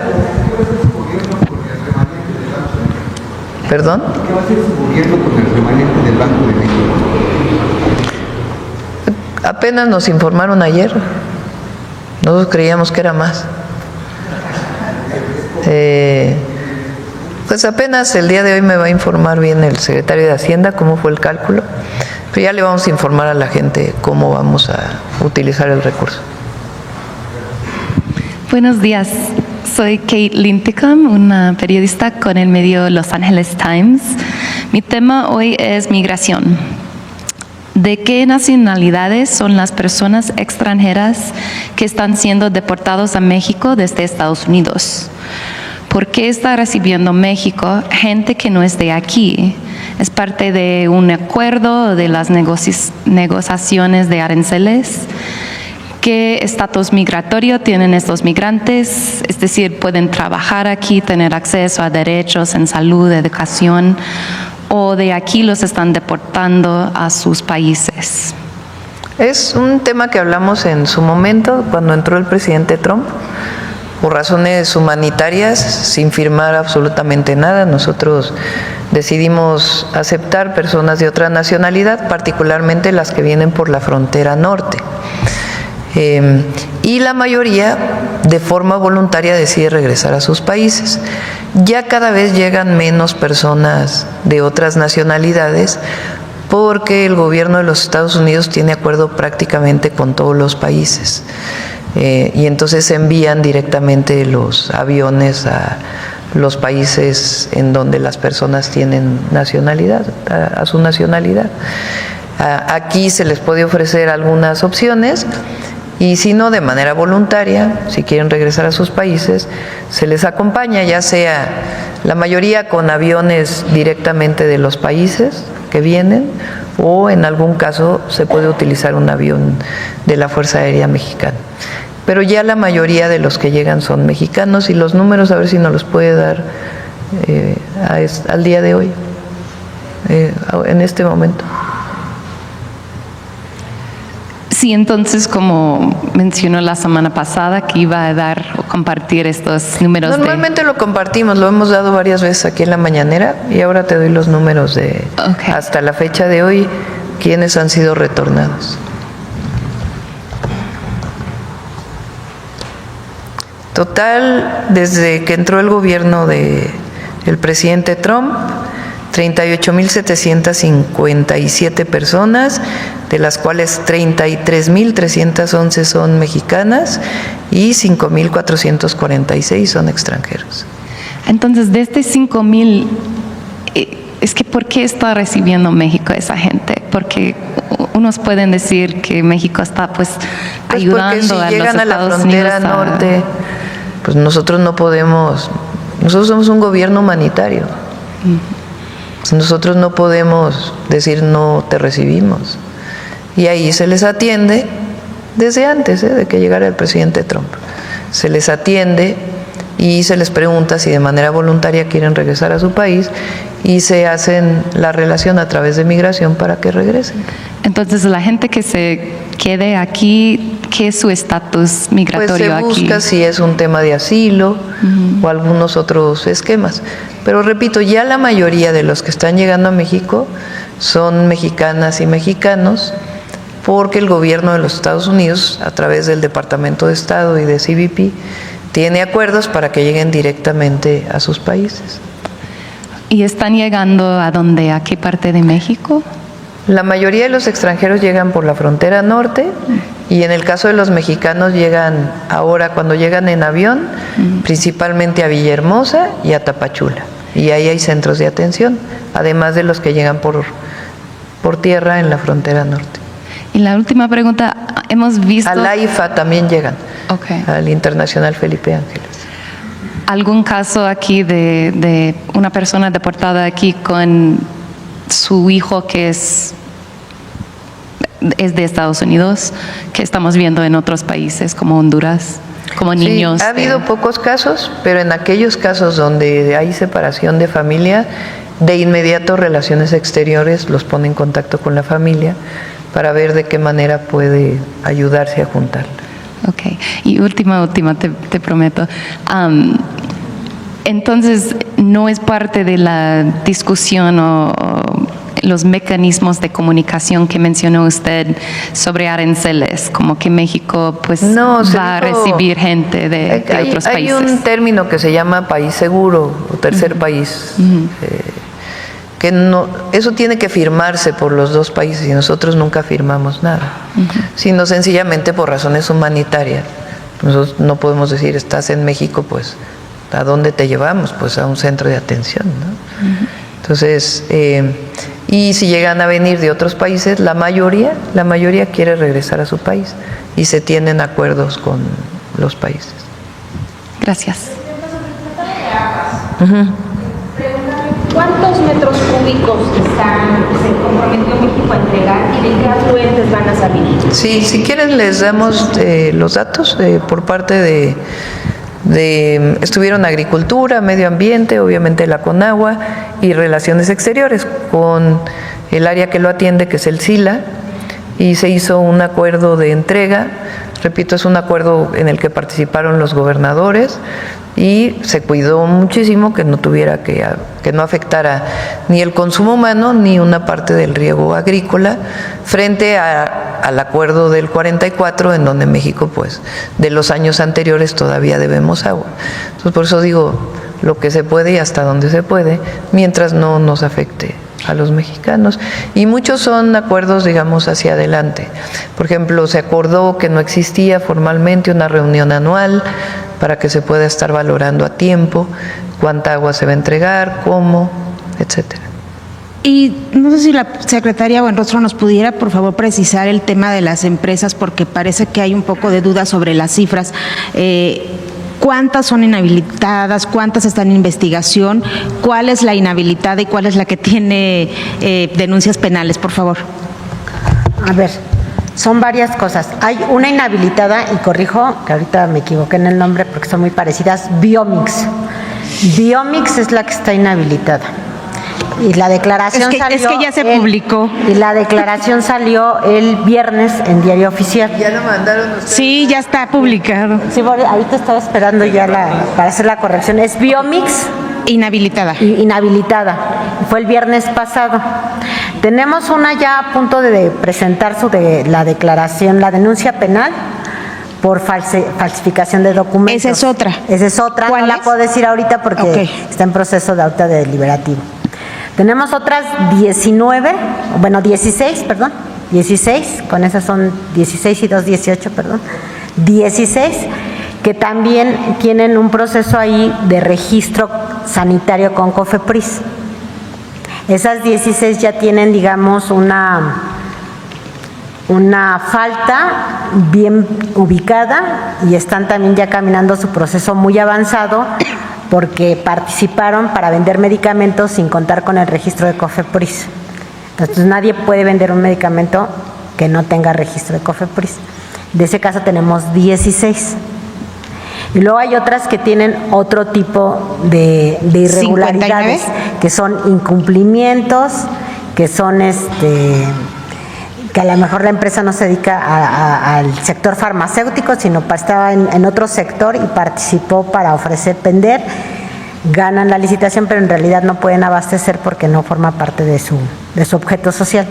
Bueno, esas en total, la suma de todos da 59, son 59 en total, 16 con registro sanitario, una inhabilitada y una a punto de presentarse ya la denuncia penal a la Fiscalía por falsificación de documentos. Gracias. Y aprovechando, Presidenta, nada más si me pudiera platicar o comentar, ¿hasta cuándo va a durar este tema de las subastas inversas? Una disculpa para la otra empresa que se parece el nombre, pero una disculpa. Es Biomix. ¿Hasta cuándo va a durar el tema de la subasta inversa y cuándo van a presentar el nuevo procedimiento para la compra de medicamentos? Es por partes. Miren, hay algo que es importante que sepan de la dificultad. ¿Cuántas claves son en total?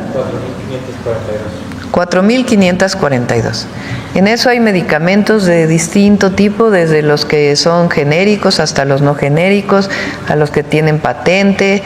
Hay insumos médicos que tienen que ver con material de curación, hay reactivos. Cada medicamento es una licitación distinta. Imagínense, o sea, son casi 5,000 y se tienen que licitar cada uno por separado. Por eso les digo que necesitamos revisar todos los procedimientos porque lleva su tiempo. Entonces, digamos, todo el proceso lo coordina Eduardo Clark y es Birmex ya quien hace la licitación, la invitación restringida, la asignación o la subasta inversa. Entonces, se va a hacer por partes.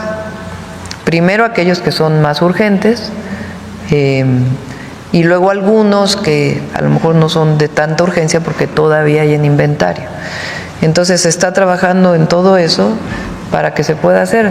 La última asignación es el 22 de mayo. Ya serían las últimas que ya no tienen tanta urgencia porque hay inventario. Esas con subasta inversa.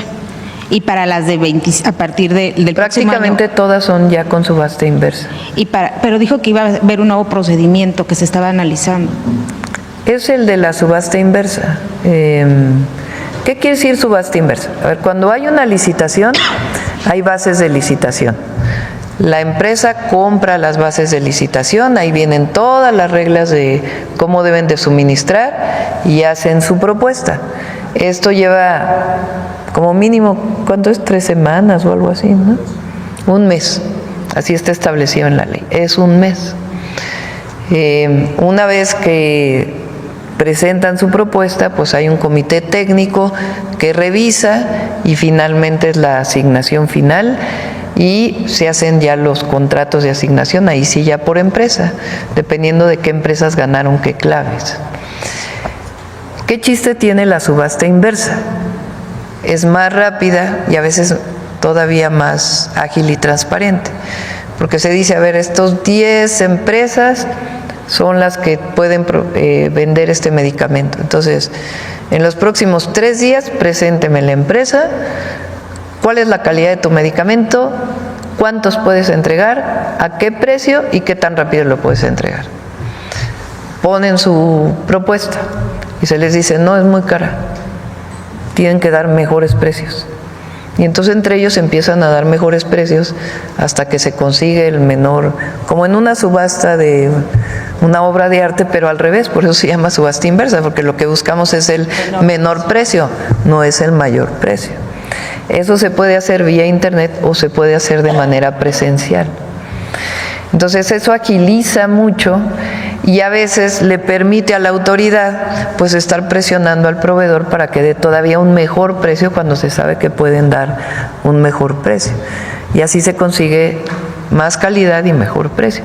Eso ya está en la ley de adquisiciones, que antes no estaba. Entonces, por eso ya los mecanismos ahora van a ser de subasta inversa, la mayoría. Bueno, gracias a todas y a todos. Nos vemos mañana.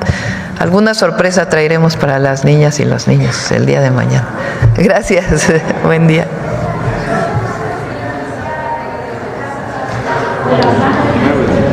Ya está, a partir del 2 de mayo inicia. Inicia con cerca de 18,500 y en las otras áreas más aisladas va a ser por brigadas. Pues sí. Ni modo, a levantarse temprano. Gracias.